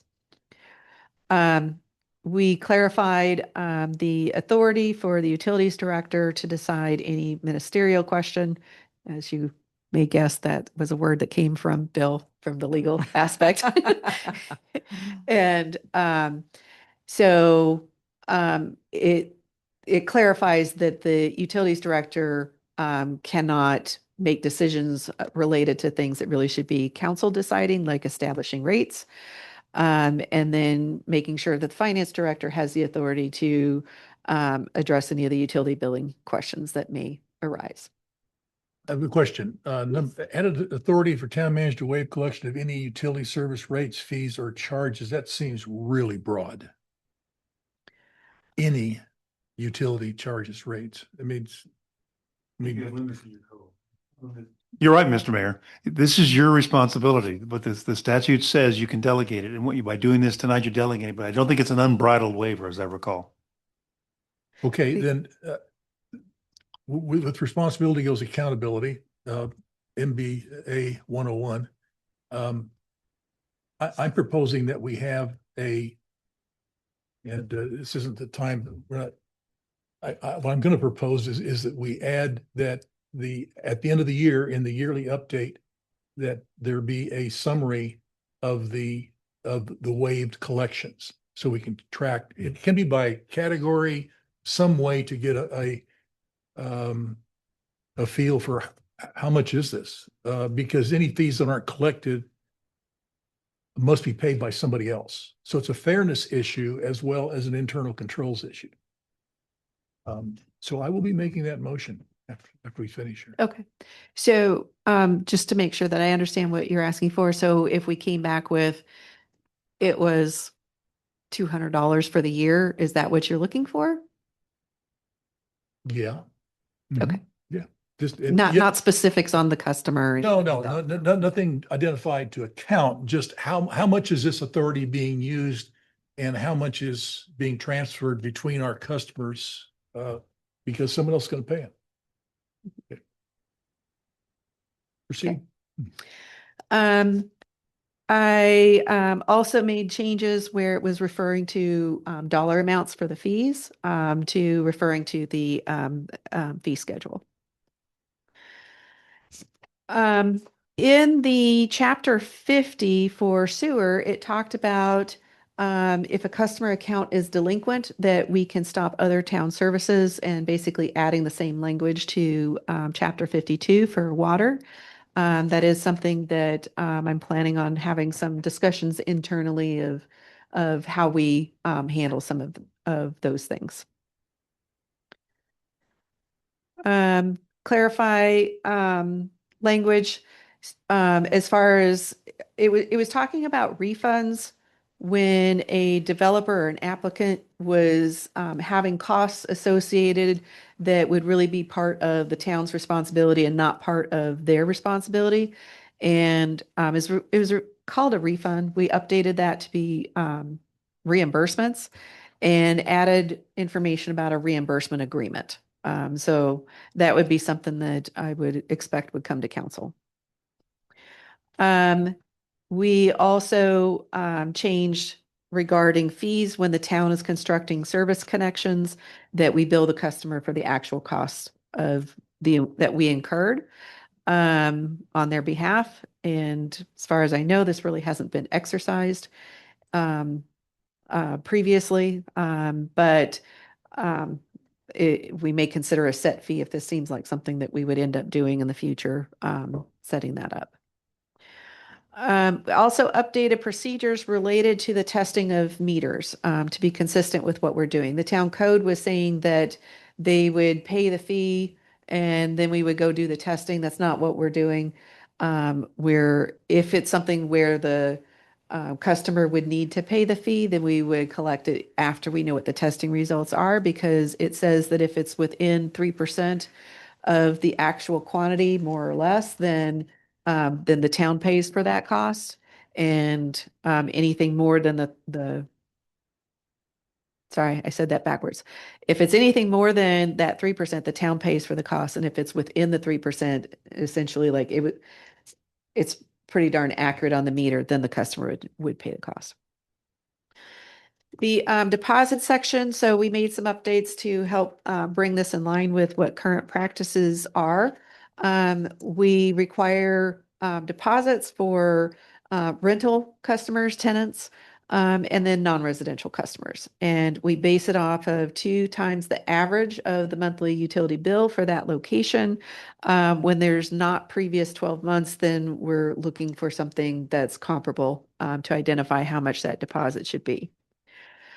Whenever a service is discontinued, then the deposit would first be applied to how much the customer owes. And if the deposit exceeds that, then they would get refunded the remaining balance of their deposit. And we also are adding a provision that is not currently in there to refund to the customer if they've had 2 years of good payment history. It's pretty common with utilities to do that. Again, making clarifications regarding the responsibility that the property owner, when it's a property with 4 or fewer of the residential units, we cannot hold the property owner responsible for the tenant or other responsible parties' bill. The processes of activating an account, transferring an account, resuming an account, kind of clarified some of those and how that goes. Activation is, we're treating that as new service. Transfer is transferring. So property changes hands type thing when we're transferring from one customer to another. And resumption of service would really be when it's the same customer. They either were turned off because they were delinquent, or for some reason they had requested it be turned off and they want it turned back on again. Again, in this chapter for water, clarifying that the due date, non-business days would be Saturday, Sunday, or U.S. banking holiday. When I, many years ago, was in Michigan and had staff that thought that everybody got Good Friday off. And I'm like, no, that's not true. So making sure that we have clear exactly what those days are. Added language related to the payment plans. Part of what we have in our payment plan agreement is that as long as they're following the payment plan, we will not charge them late fees. And then again, updating the fees.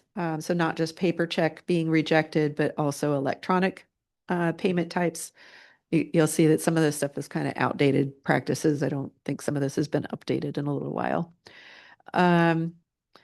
Then we also added a section for the ability to collect other fees and charges to recover costs of services provided.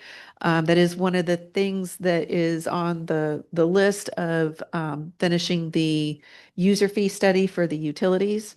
And so there are fees that aren't necessarily specifically identified in the code, but this is kind of that catch-all for those.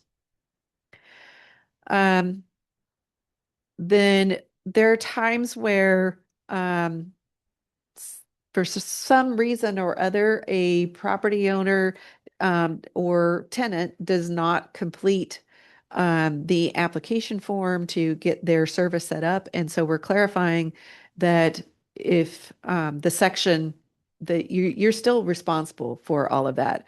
And so the base charges that cover basically our fixed costs, usage charges, any of those taxes and things that are on the bill, just because they haven't filled out the form doesn't mean that they're not going to be held responsible.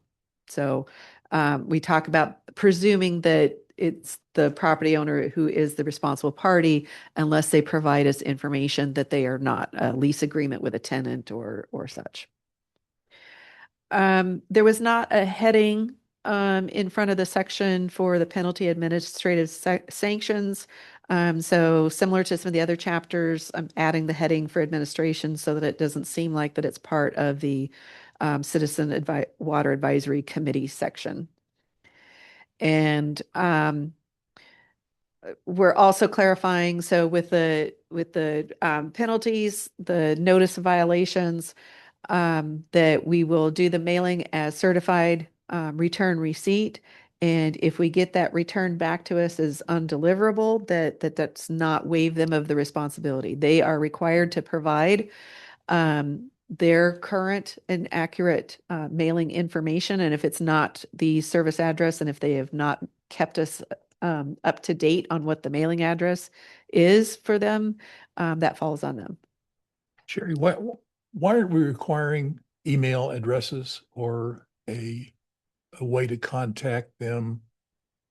So we do ask for email addresses, but occasionally we have someone saying that they don't have a computer, they don't have email. Like, it's pretty rare, but for those situations where somebody is like, I don't have an email address.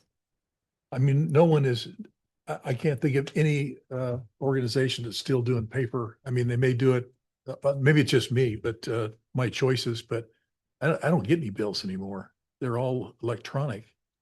That would mean that you opted in for paperless, because there's a lot of them that still do paper. Really? Yes. What, can you give me a percent, any roughly 50, 40, 20? I don't have that information How about for you. How about paper checks versus ACH? So there's an awful lot of paper checks still at this point in time. And that was one of the things with the Wells Fargo that we are working on, and I'm jumping ahead to what Bridget was going to cover. Oh, no, don't do that. Don't do that. Okay. I'll hold my question. I always like to hear Bridget talk. All right.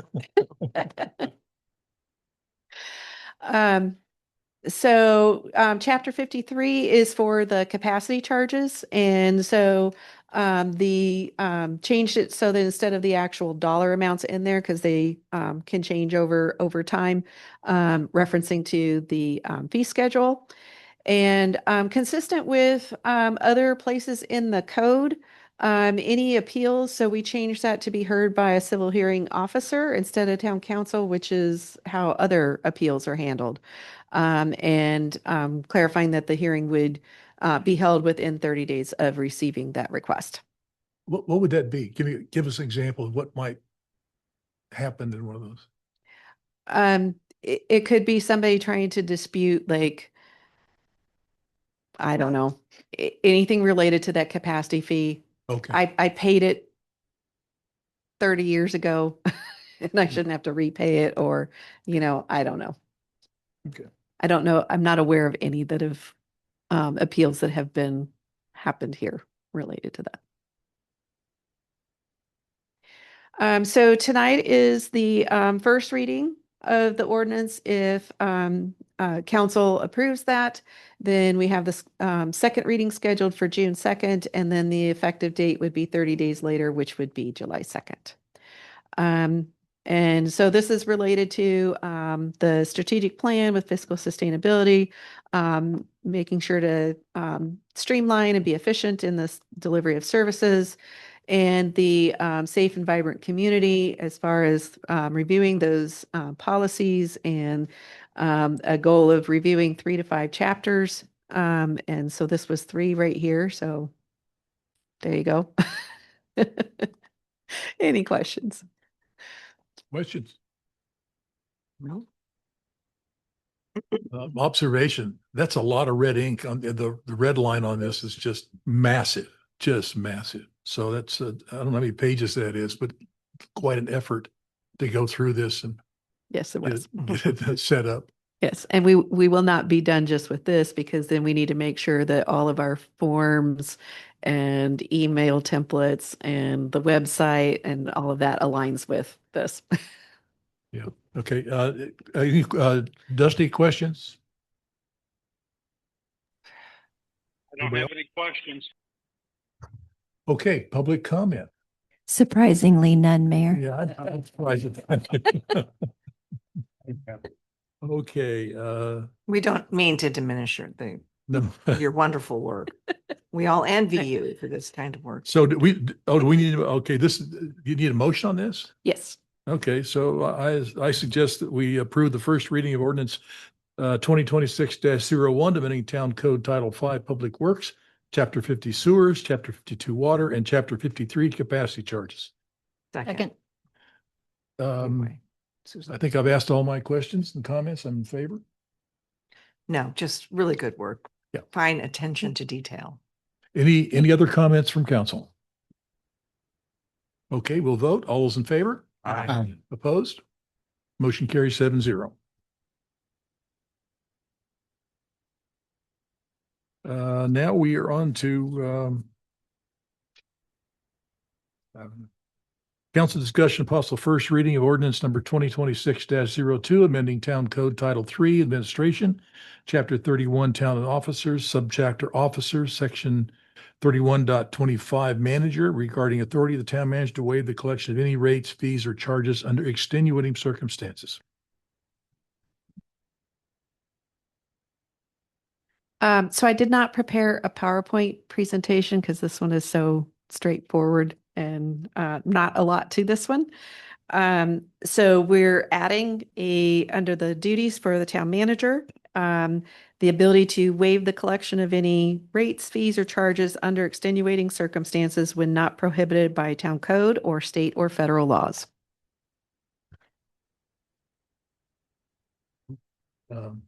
Okay, I have the same thing here with the extenuating circumstances. It's so broad. And I would ask that the same thing, that we come back with some kind of a aggregated report at the end of the year to see how big these things are. There's no visibility on it, and you're delegating unlimited. Mr. Mayor, I'm not sure it's unlimited. You raised that question before, and I agree with you. What Sherry's doing, already in your code, you grant the manager waiver. This now delegates it to the finance director. And I want to comment, I mean, I'm currently the town attorney for 7th. I've never seen someone go through a code like this, and so this is very impressive. But I like your suggestion. I mean, you already delegated to him $100,000 authority to spend money. Yeah. And so what you're saying is, if you're going to waive these things, it's up to the discretion of the manager to exercise his or her authority to make your code flexible. But what you're saying is and I think we need to come back maybe the second read. I don't know if we need to put it in the code, but you could direct the manager or the finance director to provide you periodic reports of what have been waived. Is that where you're going? Yeah, I'm just looking, Okay. and not even quarterly, just once a year, so that we see that, hey, this process is working with this really, really broad authority. Yeah. I guess you've already granted, it's not $100,000, I agree with you, but you've hired a manager to exercise his authority. So what I think your suggestion is to give you oversight is to report back. Yeah. I think, okay. With authority comes accountability. Yes, sir. Okay, I forgot where we're at. We have public comment? None for this item, Mayor. Not surprisingly this time. Okay, the comments from council. Sounds good. We need a motion. Yeah. So if somebody's there, they can make it. Otherwise, I'll make a motion, Mayor.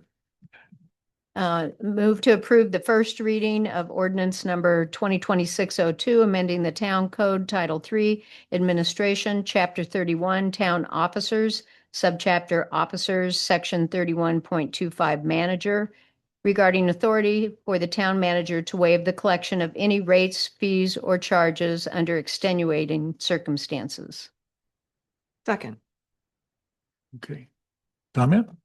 Thank you for the updated ordinance, and it looks like it will be an improvement on both counts. Yes, agree. Other comments? Sounds great. Okay, we'll vote then. All those in favor? Aye. Opposed? Okay, motion carries 7-0, and we are on to the presentation of the fiscal year 2026 third quarter finance report. And we get to see Bridget. Yes. Okay. So we are already at the completion of the third quarter for the fiscal year. We'll talk about the financial status with the quarterly finance report, the quarterly debt report, and quarterly investment report. Talk about projects and then our performance measures. So starting off with the TPT revenues. This is always something that everyone is concerned about how these stand. This is looking at those revenues based off of fund, and so it's difficult with the corrections on allocations and things that we have done, and then changes to the way they're allocated to compare these from fiscal year 25 to fiscal year 26. We changed the way that we're doing this to help streamline on our side in finance on how we do the recording. So for the fiscal year 26 third quarter, this includes up through 100% of February 2026, whereas the way that it was being handled in fiscal year 25, it's about 90% of through February of that year. It is quite a delayed process with the Department of Revenue and the businesses filing their reports. So they file the report. So the report for March was due by the end of April, and sometimes they don't always file on time. And as the Department of Revenue is going through and reviewing those claims and then giving us part of our money each week, it's about mid-May when we would actually have the numbers for March. So it really delays the report if you want us to wait until we have those numbers. So this is kind of cash basis as if you would say. So 8 months of the year, or from July through February, is about 67% of the year.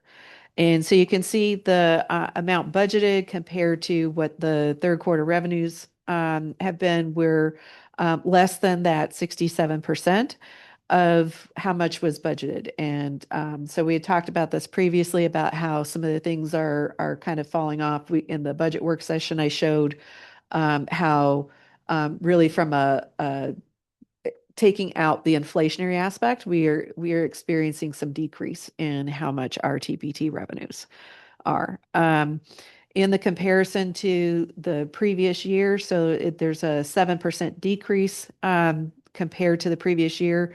Residential rental taxes decreased, and but we did have effective February 1st the increase in the hotel and bed tax revenues. This is an easier way of looking at the numbers.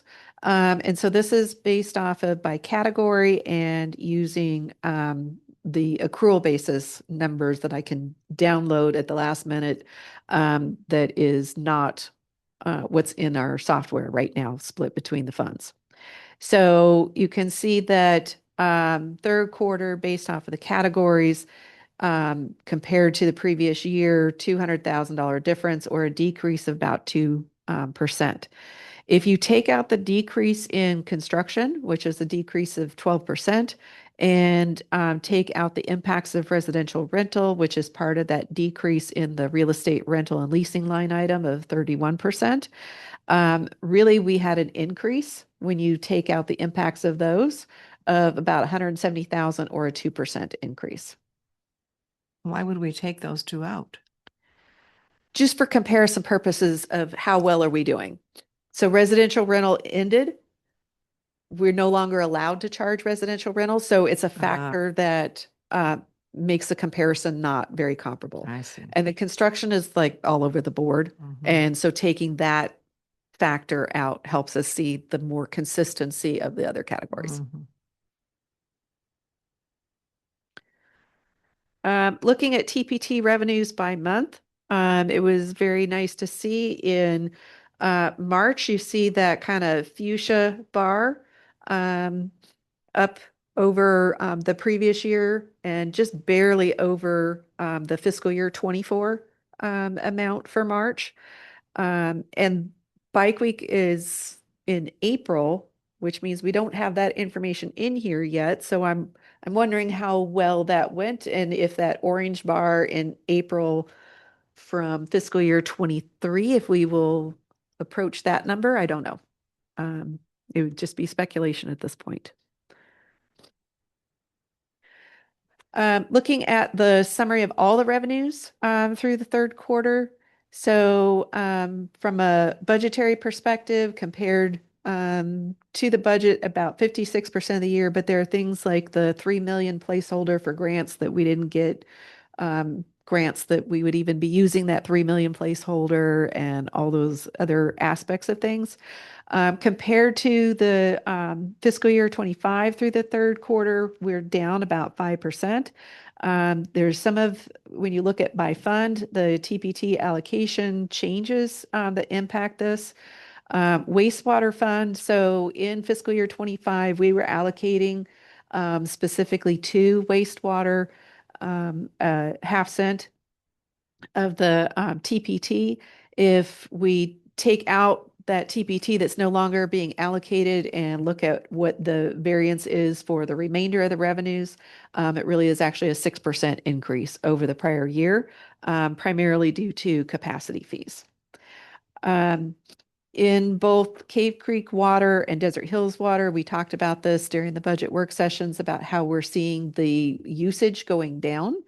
And so the major factors that we feel like as part of that is weather related and also the AMI meters and the My360 being able to catch the leaks sooner. So people are not paying for leaks because they're not having those leaks as much. So not that there's no leaks, but there are. So that was one of the things I brought up in the work sessions about how as we start to see some improvements, and maybe there's also just some element of people hearing enough about the water situation of trying to be more conservative in their water usage. The less water that is used, we will need to update rates to be able to get the revenues in that we need to be able to cover our costs. So that was one of the things we talked about. The next utility rate study is probably going to have to be sooner rather than later. One of the requests during the budget work sessions was to talk about the recovery of the fees with planning and building and fire safety.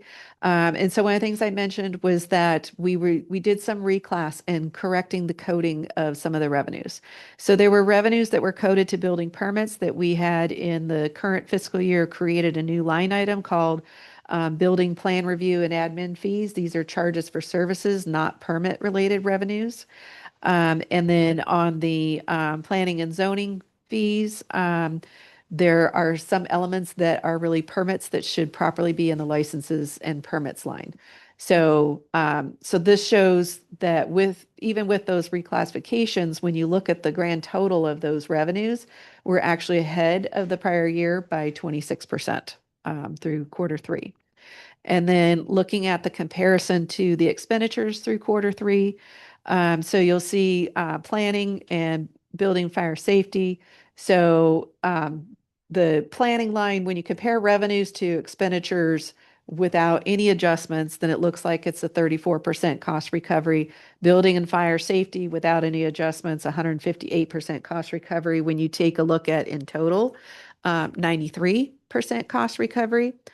This is difficult comparison to do and really know like how we're doing on a big picture scale. When the fees are done through a fee study, there's a lot of analysis going into it as far as what the costs are and how much the fee should be. From the timing of when revenues are collected and when work is performed, it's not necessarily an alignment of those numbers.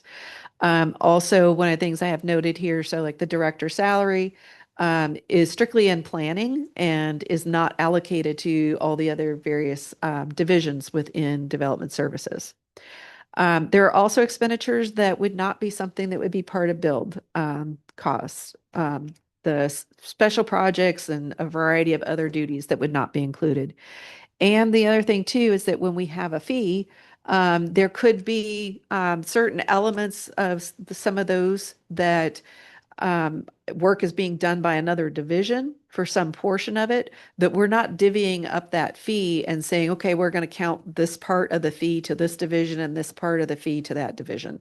So looking at it more from the big picture is a better way to view it. So in total, 93% cost recovery with all those factors considered is pretty darn good, I think.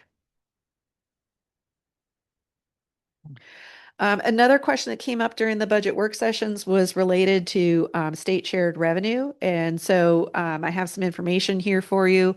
The baseline that I'm using for this is 2016. That is when the Arizona Office of Economic Opportunity took over and started doing the population estimates. So one agency's methodology might be different from another when they changed this around. And it gave me the 10 years that it was a good number.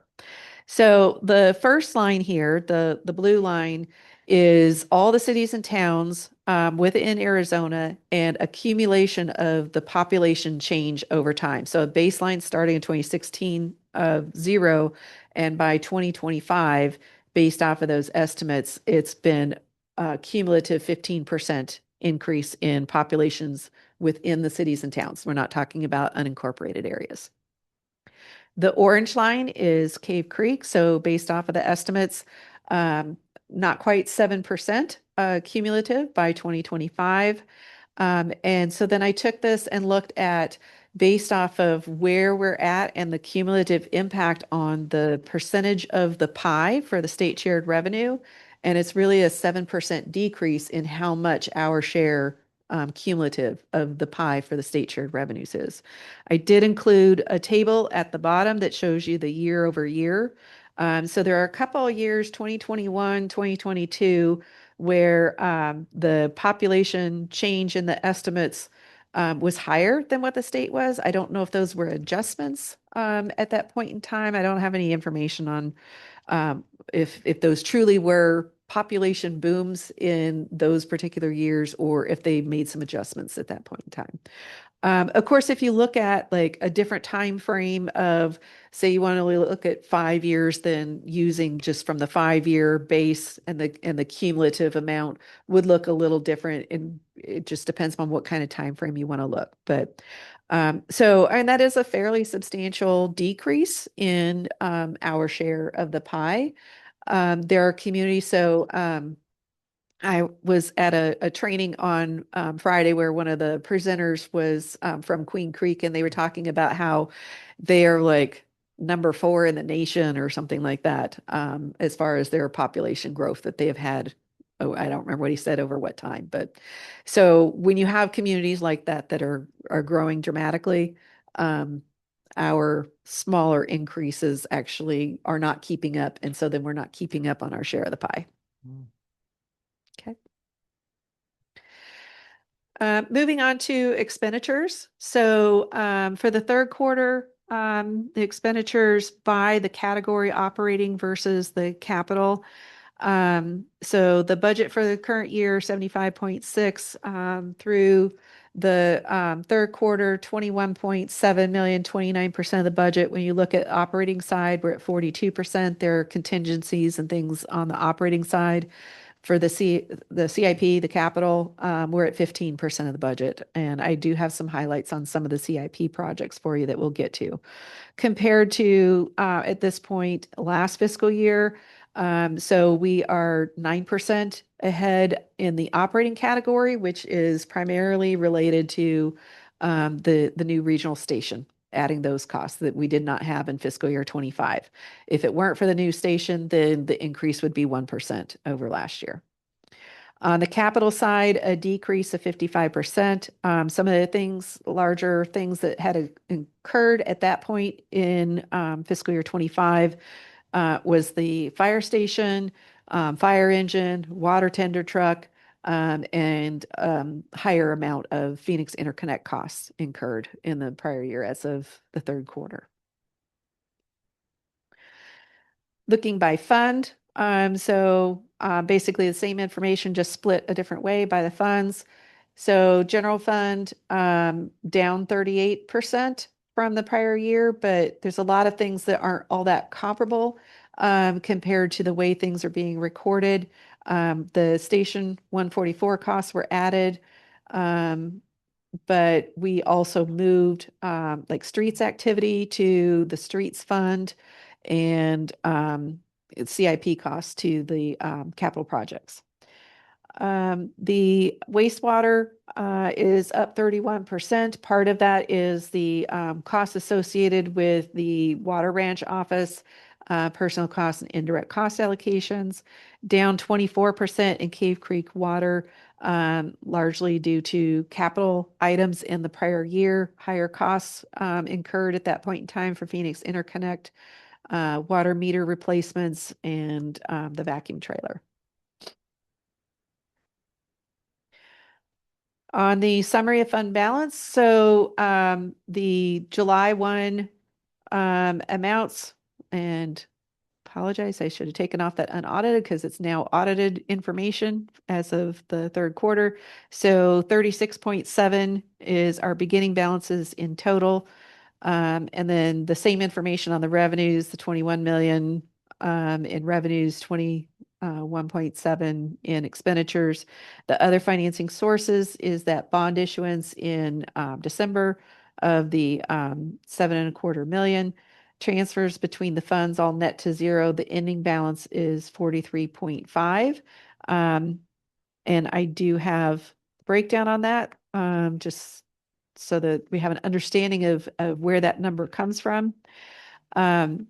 There are operating reserves in the general fund and some amount, not the full amount that Desert Hills is required for operating reserves, but the policy says that general fund will cover all of those operating reserves and have enough money set aside. And so I have those amounts there in the footnote, the total with general fund covering a lot of the other funds and the small amount that Desert Hills had, 6.1 million in operating reserves.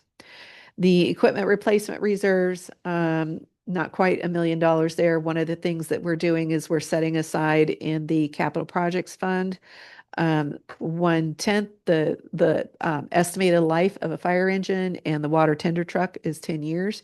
And so the 1/10 of replacing those that we're building in an equipment replacement reserve, in addition to in 10 years, it'll be our turn to purchase the equipment for the regional station of the fire engine and the brush truck. That is an alternation between us and Daisy Mountain. They bought the initial vehicles, we'll buy the next.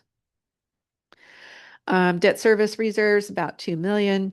Right now, the cash loan, as of the end of the third quarter to Desert Hills is about 384,000. Open space, we have not quite 2.1 million set aside there. And then the basically the catch-all category that's referred to as the unassigned, a net of 10 million. Within that capital reserve amount, the 21.4 million, there is the debt proceeds from that bond issuance from December of 7.2 million. There's about 27,000 so far to be drawn on that. There's definitely some difficulties in getting some projects moved forward with the staffing challenges that they have been having within utilities. Also, it shows that Cave Creek Water has a deficit there, 3.3 million. There is 4.7 million as of the end of the third quarter in WIFA and grant reimbursements that are due. 4.2 million of that was received in April. So from that point, it looks much better after you get to April. Highlight on some of the larger CIP projects. So we did a transfer from the open space to cover the Harquahala purchase and then ended up canceling it. So we did not transfer the money back because we knew we weren't going to follow through with open space during fiscal year 26 either. So that's still just sitting there. For Phoenix Interconnect, so it was a budget of not quite 8.7 million for the year. Expenditures through the third quarter, not quite 4.4. Total cost on the project through the third quarter across all the multiple years, about 17 million. Not really much as far as the land acquisition. So the balance of the budget that was not transferred, 8.6 million, about 13,000 really related to the 25-acre land donation that we had several months ago and the closing fees related to that. The Cave Creek well rehab budget at 1.4 million. Cost so far as of the third quarter was not quite 44,000 for an evaluation that's in progress. 237,000 spent so far. Town Hall remodel, which included the acquisition of the land behind Town Hall. So we budgeted 930,000, 512,000 spent so far on that. And the design, I think, is probably pretty close to being done. Pressure Zone 9 fire booster design is in process. 30,000 spent so far. The fleet replacement program, 645,000, 97,000. The skid steer loader was purchased that council had approved, and council in February had approved the water truck and 3-ton roll-off, which those the expenditures did not happen as of the third quarter. Wastewater treatment plant upgrades project, 600,000 was budgeted. There is a concept report that is in process and about 41,000 spent so far this year, and total project costs so far to date, 187,000. looking at the debt, so from a quarterly basis, on the bond and loan side, these things don't change much. So this is the same outstanding amount that was in the second quarter report of the 31.7 million. The leases and subscriptions, the subscription amount for the budget software is an annual payment, so that has not changed. The only change here you're going to see related to the debt is going to be related to the monthly rent payments for the tourism office. This is the same on the outstanding future debt service payments related to the WIFA loans and the direct placement obligations. And these are the future payments for the lease for the visitor center and the budget software subscription. Moving on to the investment report. So we have, as of the end of the third quarter, about 35.8 million investments, large part of it in the LGIP, the local government investment pool with State Treasurer's Office, and with the sweep account. This report is not including the 7.2 million of the bond proceeds from what was issued back in December. Those are held by a trustee, so we're not managing that, so it's not in these. And so our yield at about 3.6%, the portfolio rate of return also about 3.6%, and the 3-year treasury about 3.81. Looking at some of that history on the portfolio balances.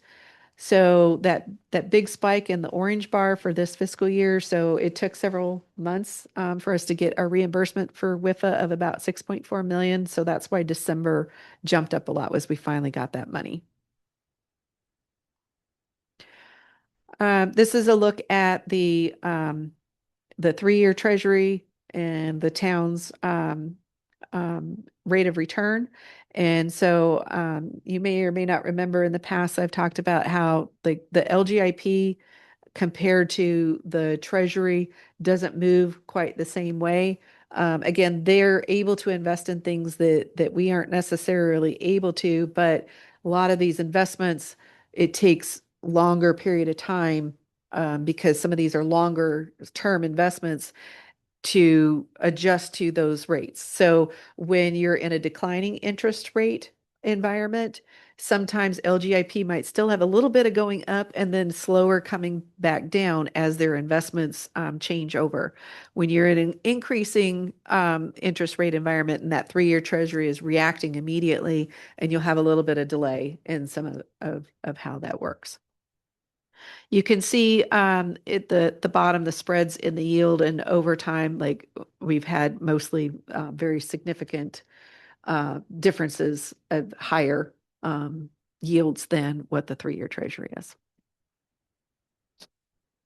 As far as the transactions for the quarter, we upped the amount that we had in the LGIP account by not quite 8.6 million. And as far as the earnings for the quarter, almost 300,000 there in the earnings on our investments.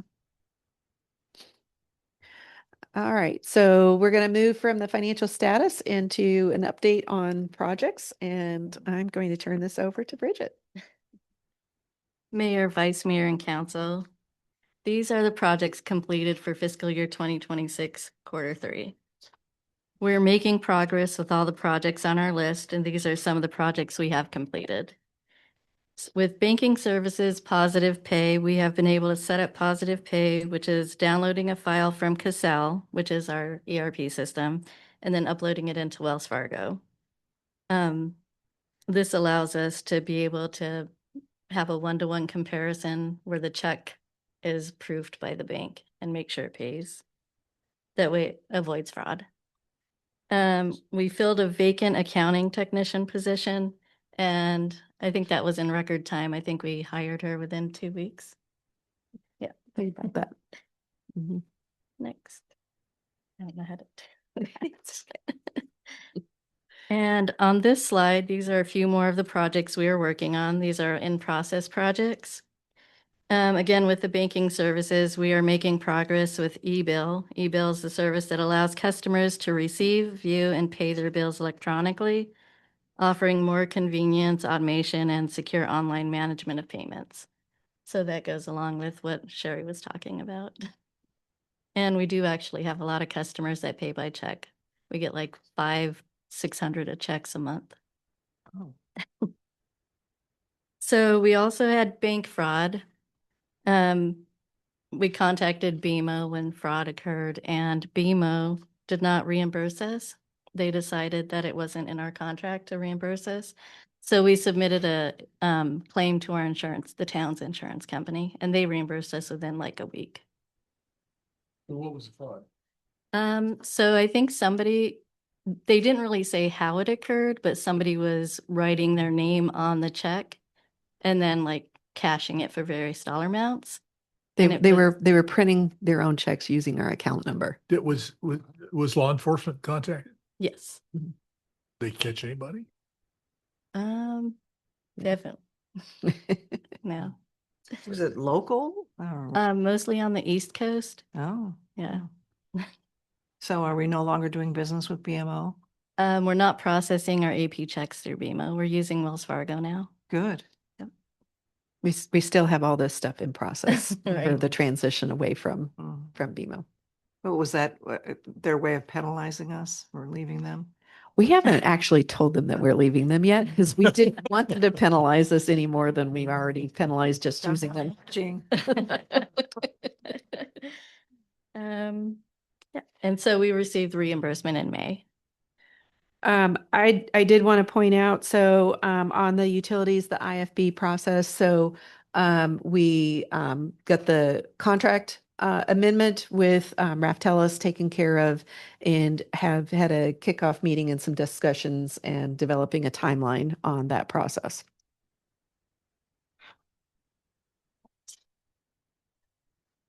And this slide shows some of our projects that are still in process. Since we're still working on other projects, we'll try these as time allows. We'll try to whittle it down a little bit.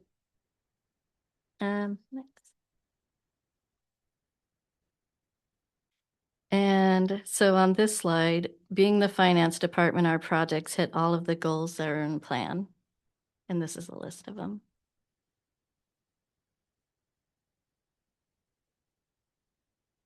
So our performance measurements, January, we were able to close the GL within 4 business days. 100% of AP invoices paid within 30 days, 4% of the utility accounts were over 60 days. And the investment return versus 3-year treasury, 3.41% versus 3.6. In February, it took a little longer to close the general ledger, 12 business days. We were short-staffed and we also had people on vacation or out of town. So being down one position means we are 20% understaffed and working really long hours. So when someone goes on vacation or takes time off, we're down about 40% working even longer hours. We were awarded the fiscal year 2024 ACFR and the fiscal year 2026 budget.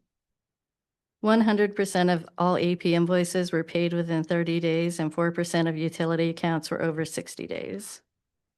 The investment return versus 3-year treasury, 3.29% versus 3.39%. In March, we closed the general ledger in 6 business days. 96% of AP invoices were paid within 30 days. 3% of utility accounts were over 60 days.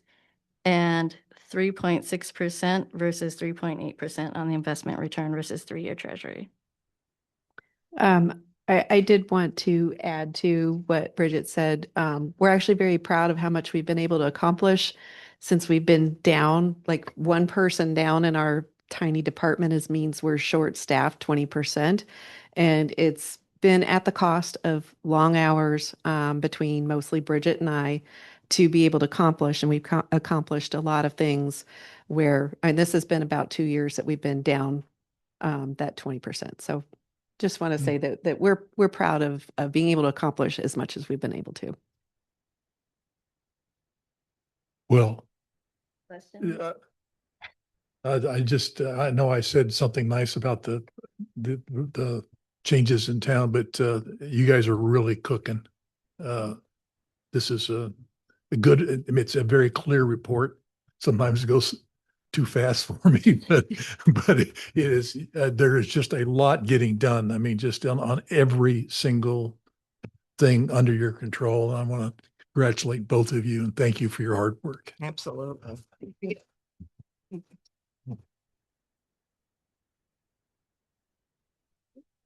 Are we done? Does anybody want to stay longer? Well, Sean has something. Oh, Sean has something.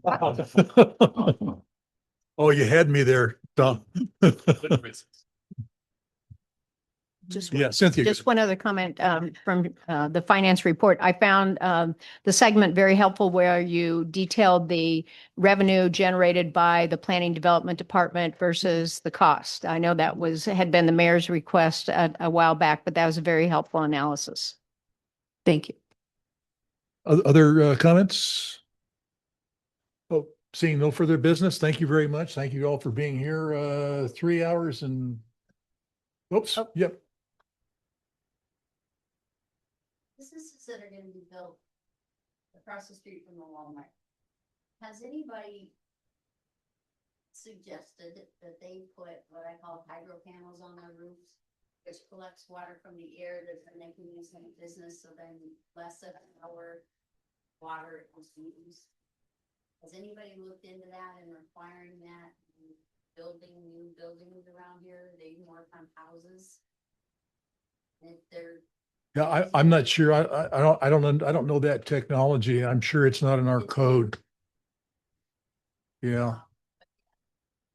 solar panel takes the water out of the air and you can use it in the house. Oh, well, I'd like to.